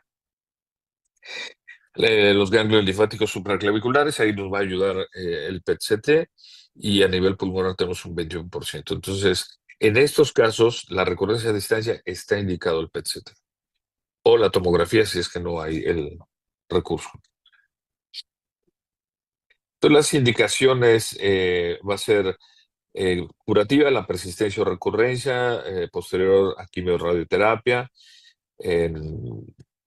Curativa va a ser de un 45-75%, en cáncer de vagina de un 10 a un 30%, de vulva un 15%. ¿De vulva por qué? Porque cuando la vulva infiltra la uretra e infiltra más allá del 2/3 de la uretra, estamos obligados a quitar la vejiga y parte de la vagina. y en cáncer de endometrio. Paliativo va a ser la afección tumoral pélvica extensa o radiación previa a la fístula vesicovaginal y colorectal. Cuando hay hemorragias, pero en la actualidad ya no hacemos excentración por hemorragias, cistitis, molestias pélvicas y carga tumoral. Entonces, como ven, está contraindicada ya la excentración pélvica paliativa. Pues, ¿qué dicen las guías de la ASCO, la NSCN y la ESGO? Las guías de la NSCC indican que cuando hay una recurrencia local, regional, sin radioterapia o previa radioterapia, fuera del campo radiado, se debe hacer una resección quirúrgica si es posible e individualizar la teleterapia con braquiterapia. Es decir, si la paciente no ha recibido radioterapia con una recurrencia por una cirugía, pues entonces está indicado darle radioterapia antes de la exenteración. Si la paciente tiene radioterapia previa, hay que ver si la enfermedad está central. Haremos una exenteración pélvica. Si el tumor es menor de 2 centímetros, si es mayor de 2 centímetros, el índice de recurrencia, si se exentera la paciente, es de un 40% o 50%. Podemos dar radioterapia intraoperatoria donde se tengan esta técnica o estos insumos para hacerlo. Y entonces, cuando el paciente tiene un tumor menor de 2 centímetros, será una histerectomía radical con estudio transoperatorio. Y después valorar braquiterapia. Y si la enfermedad no es central, pues entonces en esos casos hay que valorar, individualizar si es teleterapia, braquiterapia, quimioterapia o dar tratamiento paliativo o quimioterapia intraoperatoria. Ahí ya son casos en los cuales es muy complejo ya tomar la decisión cuál será el mejor tratamiento. Las guías de la OESGO que dicen que si la recidiva pélvica central o en pared pélvica lateral transradioquimioterapia, nos dicen que la excentración pélvica si la recurrencia central, sin afección a la pared pélvica ni ganglios extrapélvicos. Hay que hacer la excentración. Está aceptado que hay resección lateral extendida en recurrencias que envuelven la pared pélvica. En lo particular, en la unidad de oncología no hacemos eso del Hospital General. Cuando ya hay enfermedad a la pared pélvica, pues las vías de diseminación ya cambiaron. Ya se volvió una diseminación también hematógena por la infiltración hacia los músculos. Entonces, las fallas terapéuticas son muy altas. No, no lo hacemos en la unidad de oncología del general. Y la reirradiación sí puede indicarse en pacientes que hayan recibido radioterapia, por lo menos que hayan pasado más de 5 años de radioterapia, con las complicaciones que van a presentar, obviamente, que es una cistitis, que es proctitis, a veces presentan fístulas rectovaginales secundarias a isquemia por la radioterapia. La ASCO, las guías nos los dividen, muy interesante, es en base a la economía de los países. Dice aquí que sin recursos la paciente debe pasar a cuidados paliativos. Hay una evidencia alta y una recomendación fuerte. Eh, para una exenteración pélvica hay que tomar en cuenta que la paciente va a asumir unos gastos importantes en las bolsas de los estomas, en los cinturones para sujetar la bolsa y todo lo que implica de gastos. Probablemente para algunos no sea muy ostentoso gastarse 400 pesos semanales, pero en el Hospital General sí implica un gasto para las pacientes importante. Entonces, también algo importante aquí es mandar a psicooncología, porque si las pacientes no tienen un buen concepto en cuanto a lo que va a hacer el estómago, no tiene un buen apoyo familiar, estas pacientes son de alto riesgo para una falla para la curación y el tratamiento postoperatorio. Después, los países en vías de desarrollo, si la recurrencia es central con antecedente a radioterapia, una exenteración versus una histerectomía radical, nuevamente puntualizando 2 centímetros es el tamaño. y cuando no es central, pasar a quimioterapia o cuidados paliativos. Hay que recordar que el tejido radiado ya no es tan sensible en la quimioterapia. Entonces hay que valorar bien mandar a quimioterapia paliativa a las pacientes cuando probablemente la quimioterapia lo único que les consuma es su tiempo de vida, calidad de vida. Y quienes tienen muchos recursos, los países máximos, cuando es central con antecedente de radioterapia, una exenteración pélvica más radioterapia intraoperatoria o una histerectomía radical si la lesión es menor de 2 centímetros. Una evidencia alta, recomendación fuerte. Entonces, los factores pronósticos para saber cómo le puede ir a esta paciente o si tiene una recurrencia, va a ser la edad, la obesidad, el grado funcional. Eso es en cuanto a la cuestión de la paciente. Los factores pronósticos de la exenteración va a ser si hay ganglios márgenes quirúrgicos positivos, pues va a ser de mal pronóstico, ganglios pélvicos y paraórticos, de mal pronóstico. Fijación a la pared pélvica lateral, obviamente no va a ser quirúrgica. Las histologías, el epidermoide y el adenocarcinoma son los más frecuentes, pero aquí en el hospital hemos tenido una experiencia con el adenocarcinoma. No responde bien a la radioterapia. En sí solemos a las pacientes con histología adenocarcinoma complementarlas después de la radioterapia, aunque no haya tumor persistente. Tenemos ahí una publicación en la cual el adenocarcinoma nos fue mal sin complementar a las pacientes. La siguiente. Aquí es importante el desempeño quirúrgico, ¿no? Es una cirugía que tardamos pues, de 4 a 6 horas, 7 horas. Se necesita que haya habilidad para el manejo del tejido radiado. El tejido radiado es muy complejo. Los órganos están pegados al hacer las separaciones. Cuando estamos haciendo la separación del plexo hipogástrico para ligar, cuando hacemos una total, la arteria ilíaca interna está pegada a la vena. Entonces ahí tenemos que separar con mucha precaución porque si no hacemos una lesión a la vena ilíaca interna y se vuelve un viacrucis. Entonces debe de ser atendida en centros de alta experiencia donde tengamos muchos volúmenes de pacientes. Esta cirugía va en desuso, pero en el hospital haremos aproximadamente unas de 5 a 12 exenteraciones al año. En países con alto índice de BPH es donde también se puede encontrar esta cirugía.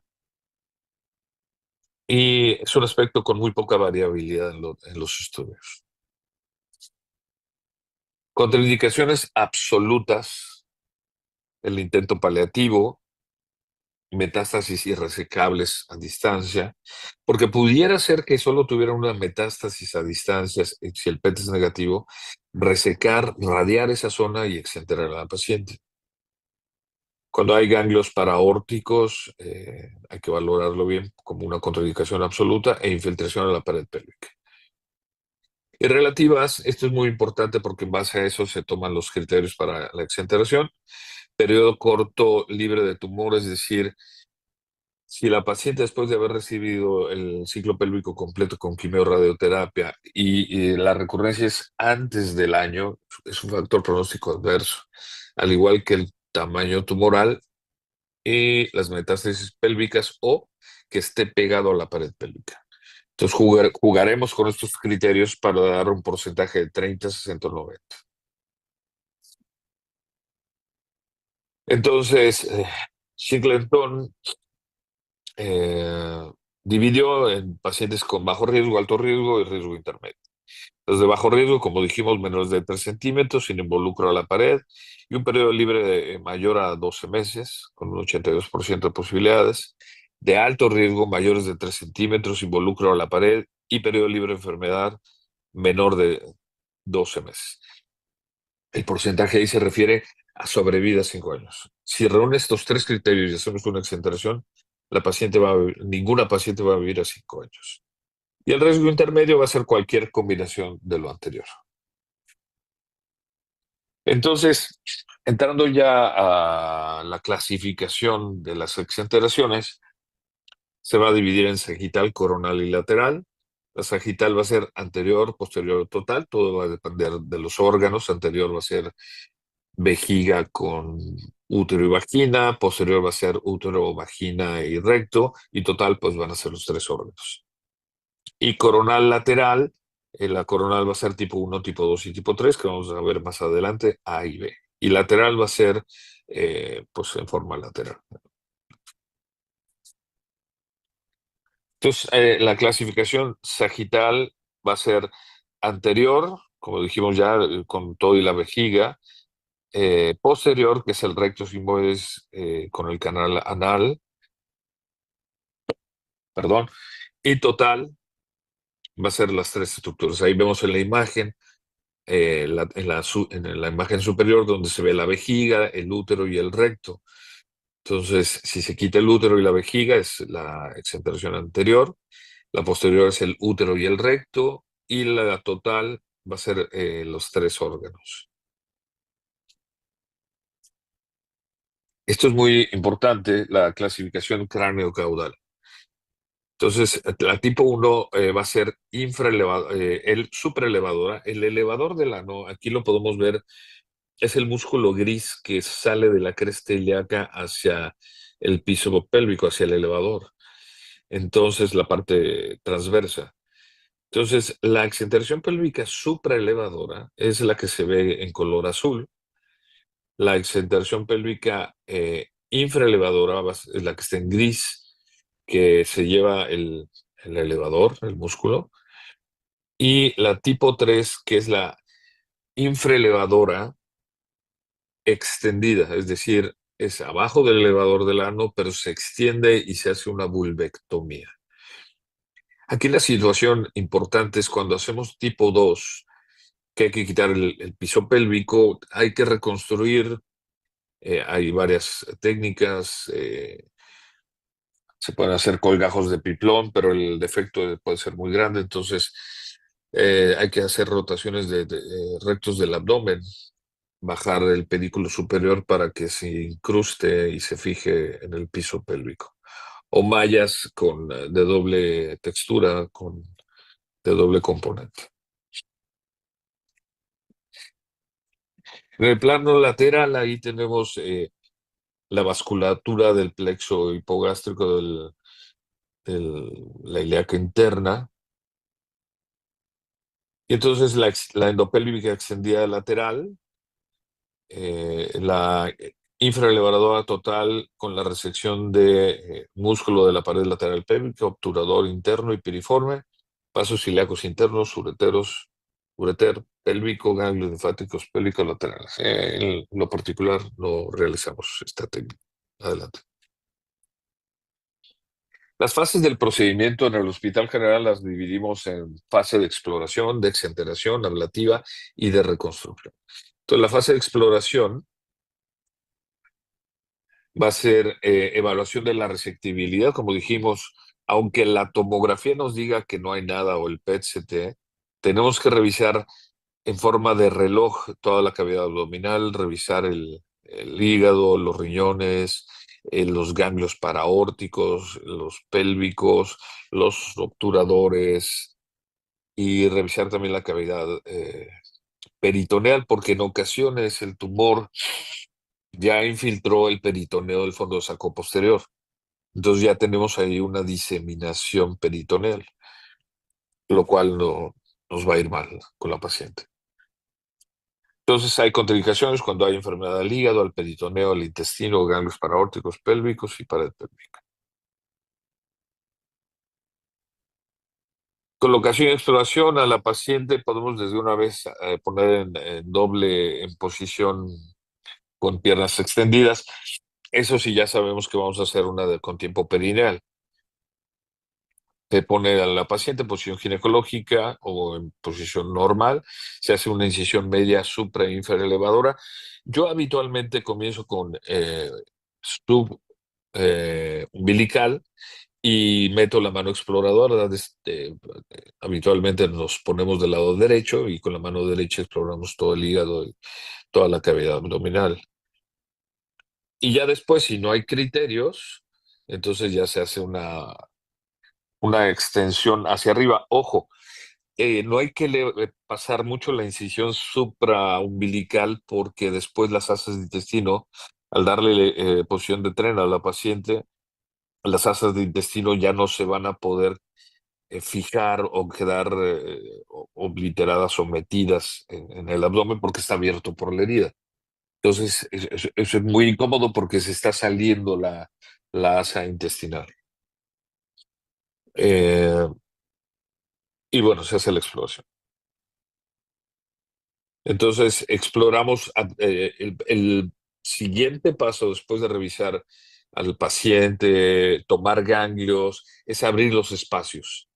Abrir los espacios para que exactamente el parametrio podamos valorar qué tan pegado está hacia la pelvis. Entonces tenemos que cortar el ligamento redondo y pues el ligamento ancho, obviamente, y entonces así ya podemos valorar a profundidad el parámetro. Entonces después hacemos la separación de los espacios pélvicos, como ven ahí arriba en la imagen, el espacio prevesical, descendemos en la vejiga hacia la línea media del rectus, ojo ahí con el plexo vascular vesical, entonces no lleguen hasta la línea media, quédense lateralmente, pero sí movilicen la vejiga. Hay que valorar los espacios para rectal medio, para rectal lateral, rectus, presacro y recto vaginal. Ya que tenemos todo esto y tenemos la certeza hasta ese momento de que va a ser una exenteración, debemos de saber que es exenteración. Entonces, si es una anterior, el paso a seguir es ligar los ureteros.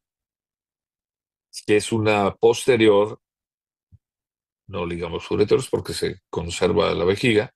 Y si es una total, se ligan los ureteros y se liga el plexo hipogástrico, la ilíaca interna, a aproximadamente 2 centímetros por debajo de la bifurcación, teniendo precaución de no ligar la glútea. Y esto nos va a dar una disminución de sangrado muy importante. Entonces ya se identificaron los dos ureteros, los cortamos, les hacemos un nudo y dejamos que no esté orinando para que comience a dilatarse el uretero para hacer la reconstrucción urinaria. Desde ese momento comenzamos a hacerlo. Después, como dije, la identificación de la ilíaca interna. Ahí está la bifurcación, vemos en la imagen, ya está el uretero ligado. Y entonces, con mucha precaución, ligamos la arteria ilíaca interna a 2 centímetros de la bifurcación. Es muy pertinente que visualicemos la glútea. Si la visualizamos, tenemos que hacer la ligadura abajo de la glútea, porque si no, la paciente va a tener atrofia de los glúteos o necrosis. Entonces, ya que tenemos ahí ligada la arteria y los ureteros ya están separados, pues se desinserta el parametrio y comenzamos a separar lateralmente. Ahí es donde usamos las pinzas de energía, donde se mete en lo particular, digo, no es promoción ni mucho menos, pero el large jaw en sí es una pinza idónea para este procedimiento.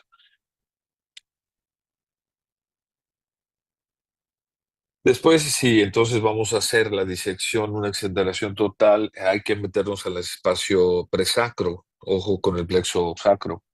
Entonces hay que ir levantando, se corta el recto sigmoides y ya cortado nos metemos en el espacio posterior del recto y vamos levantando el recto y la ámpula rectal, que es una bolsa que está hasta abajo. Eso tenemos que ir levantándola tal cual, para poder ya tenemos lo lateral, ya digamos las ilíacas, los ureteros, y ahora vamos por el recto. Aquí están resecando después el sigmoide, ¿sí? Se corta el mesorrecto, ahí con pinza de energía. Ese paso es muy ciego. Hay que tomar en cuenta los ligamentos que suspenden al recto, los laterales. Entonces, a esos se tocan, porque realmente no los podemos ver, y levantamos el recto y metemos la pinza de energía y quemamos.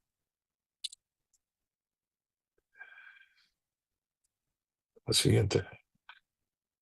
Entonces ya vamos por arriba, ya habíamos separado la vejiga menos en la parte central, entonces comenzamos ahí a disecar la parte central, ahí va a sangrar, metemos la pinza de energía y ahí es cuando comenzamos ya a quitar ya la pieza casi en su totalidad, porque ahí vamos a comenzar a cortar la uretra, ver la sonda de Foley, cortamos la sonda de Foley y continuamos haciendo el corte hasta encontrar la vagina. Abrimos la vagina, si es que fue supraelevadora. Si es infraelevadora, entonces nos vamos a ir todavía más abajo, cortando músculo y, y la pieza va a salir por vagina.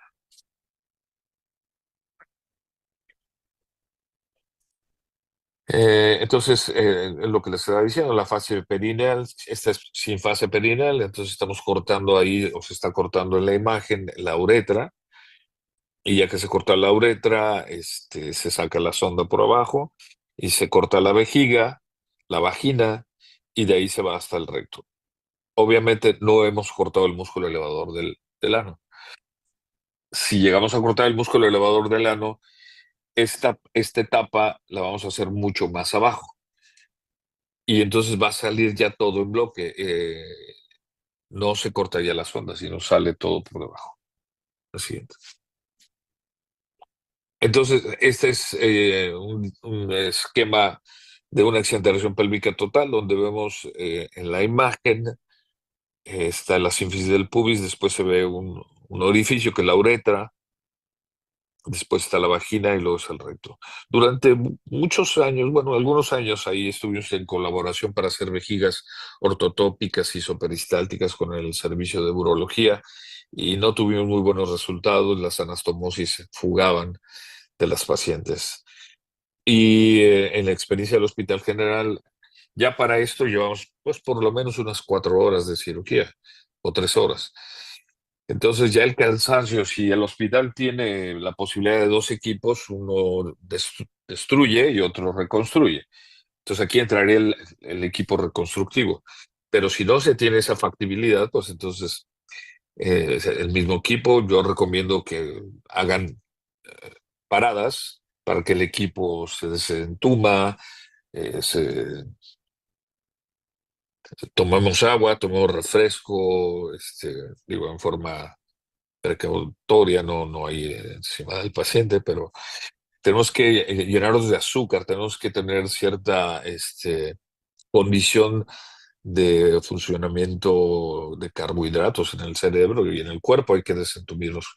En este momento yo doy una pauta de unos 10 minutos para que todos nos desentumamos y tomemos algún suplemento de glucosa. Entonces, ya estando aquí, ya los ureteros están ligados. Entonces, cuando es una exenteración total, si es factible, hacemos una reconstrucción con un conducto sigmoideo y no hacemos un breaker. Hacemos un conducto sigmoideo si es factible. La siguiente. Esta es la fase perineal, que se quita toda la sección de la paciente y se cierra tal cual a la paciente. Y entonces ya tenemos la fase de reconstrucción en base a si fue supraelevadora o no infraelevadora, como vemos en la imagen. Entonces tenemos que reconstruir el tubo digestivo, el recto, la vía urinaria y el piso pélvico si es necesario. Entonces, la siguiente. La reconstrucción gastrointestinal puede ser el estoma. No recomiendo la anastomosis porque es una zona radiada. Esto hablamos cuando es una exenterización anterior. Entonces no nos arriesguemos después de una cirugía tan exitosa al hacer una anastomosis, a menos que se haga la anastomosis terminal y se le haga una ileostomía eh, precautoria para que después se pueda valorar la funcionalidad de la anastomosis. Intestinal, entonces, ya hablamos de la anastomosis. Todo va a depender, si vemos en el esquema, es el ano, a qué nivel fue la preservación del esfínter para hacer una anastomosis. Si no hubo preservación del esfínter, pues obviamente no tiene caso hacer una anastomosis. La urinaria, esta es la que les comentaba. Vemos ahí los dos riñones que salen los ureteros y se hace en el memorial, ahorita están haciendo esta técnica, nosotros llevamos un caso en el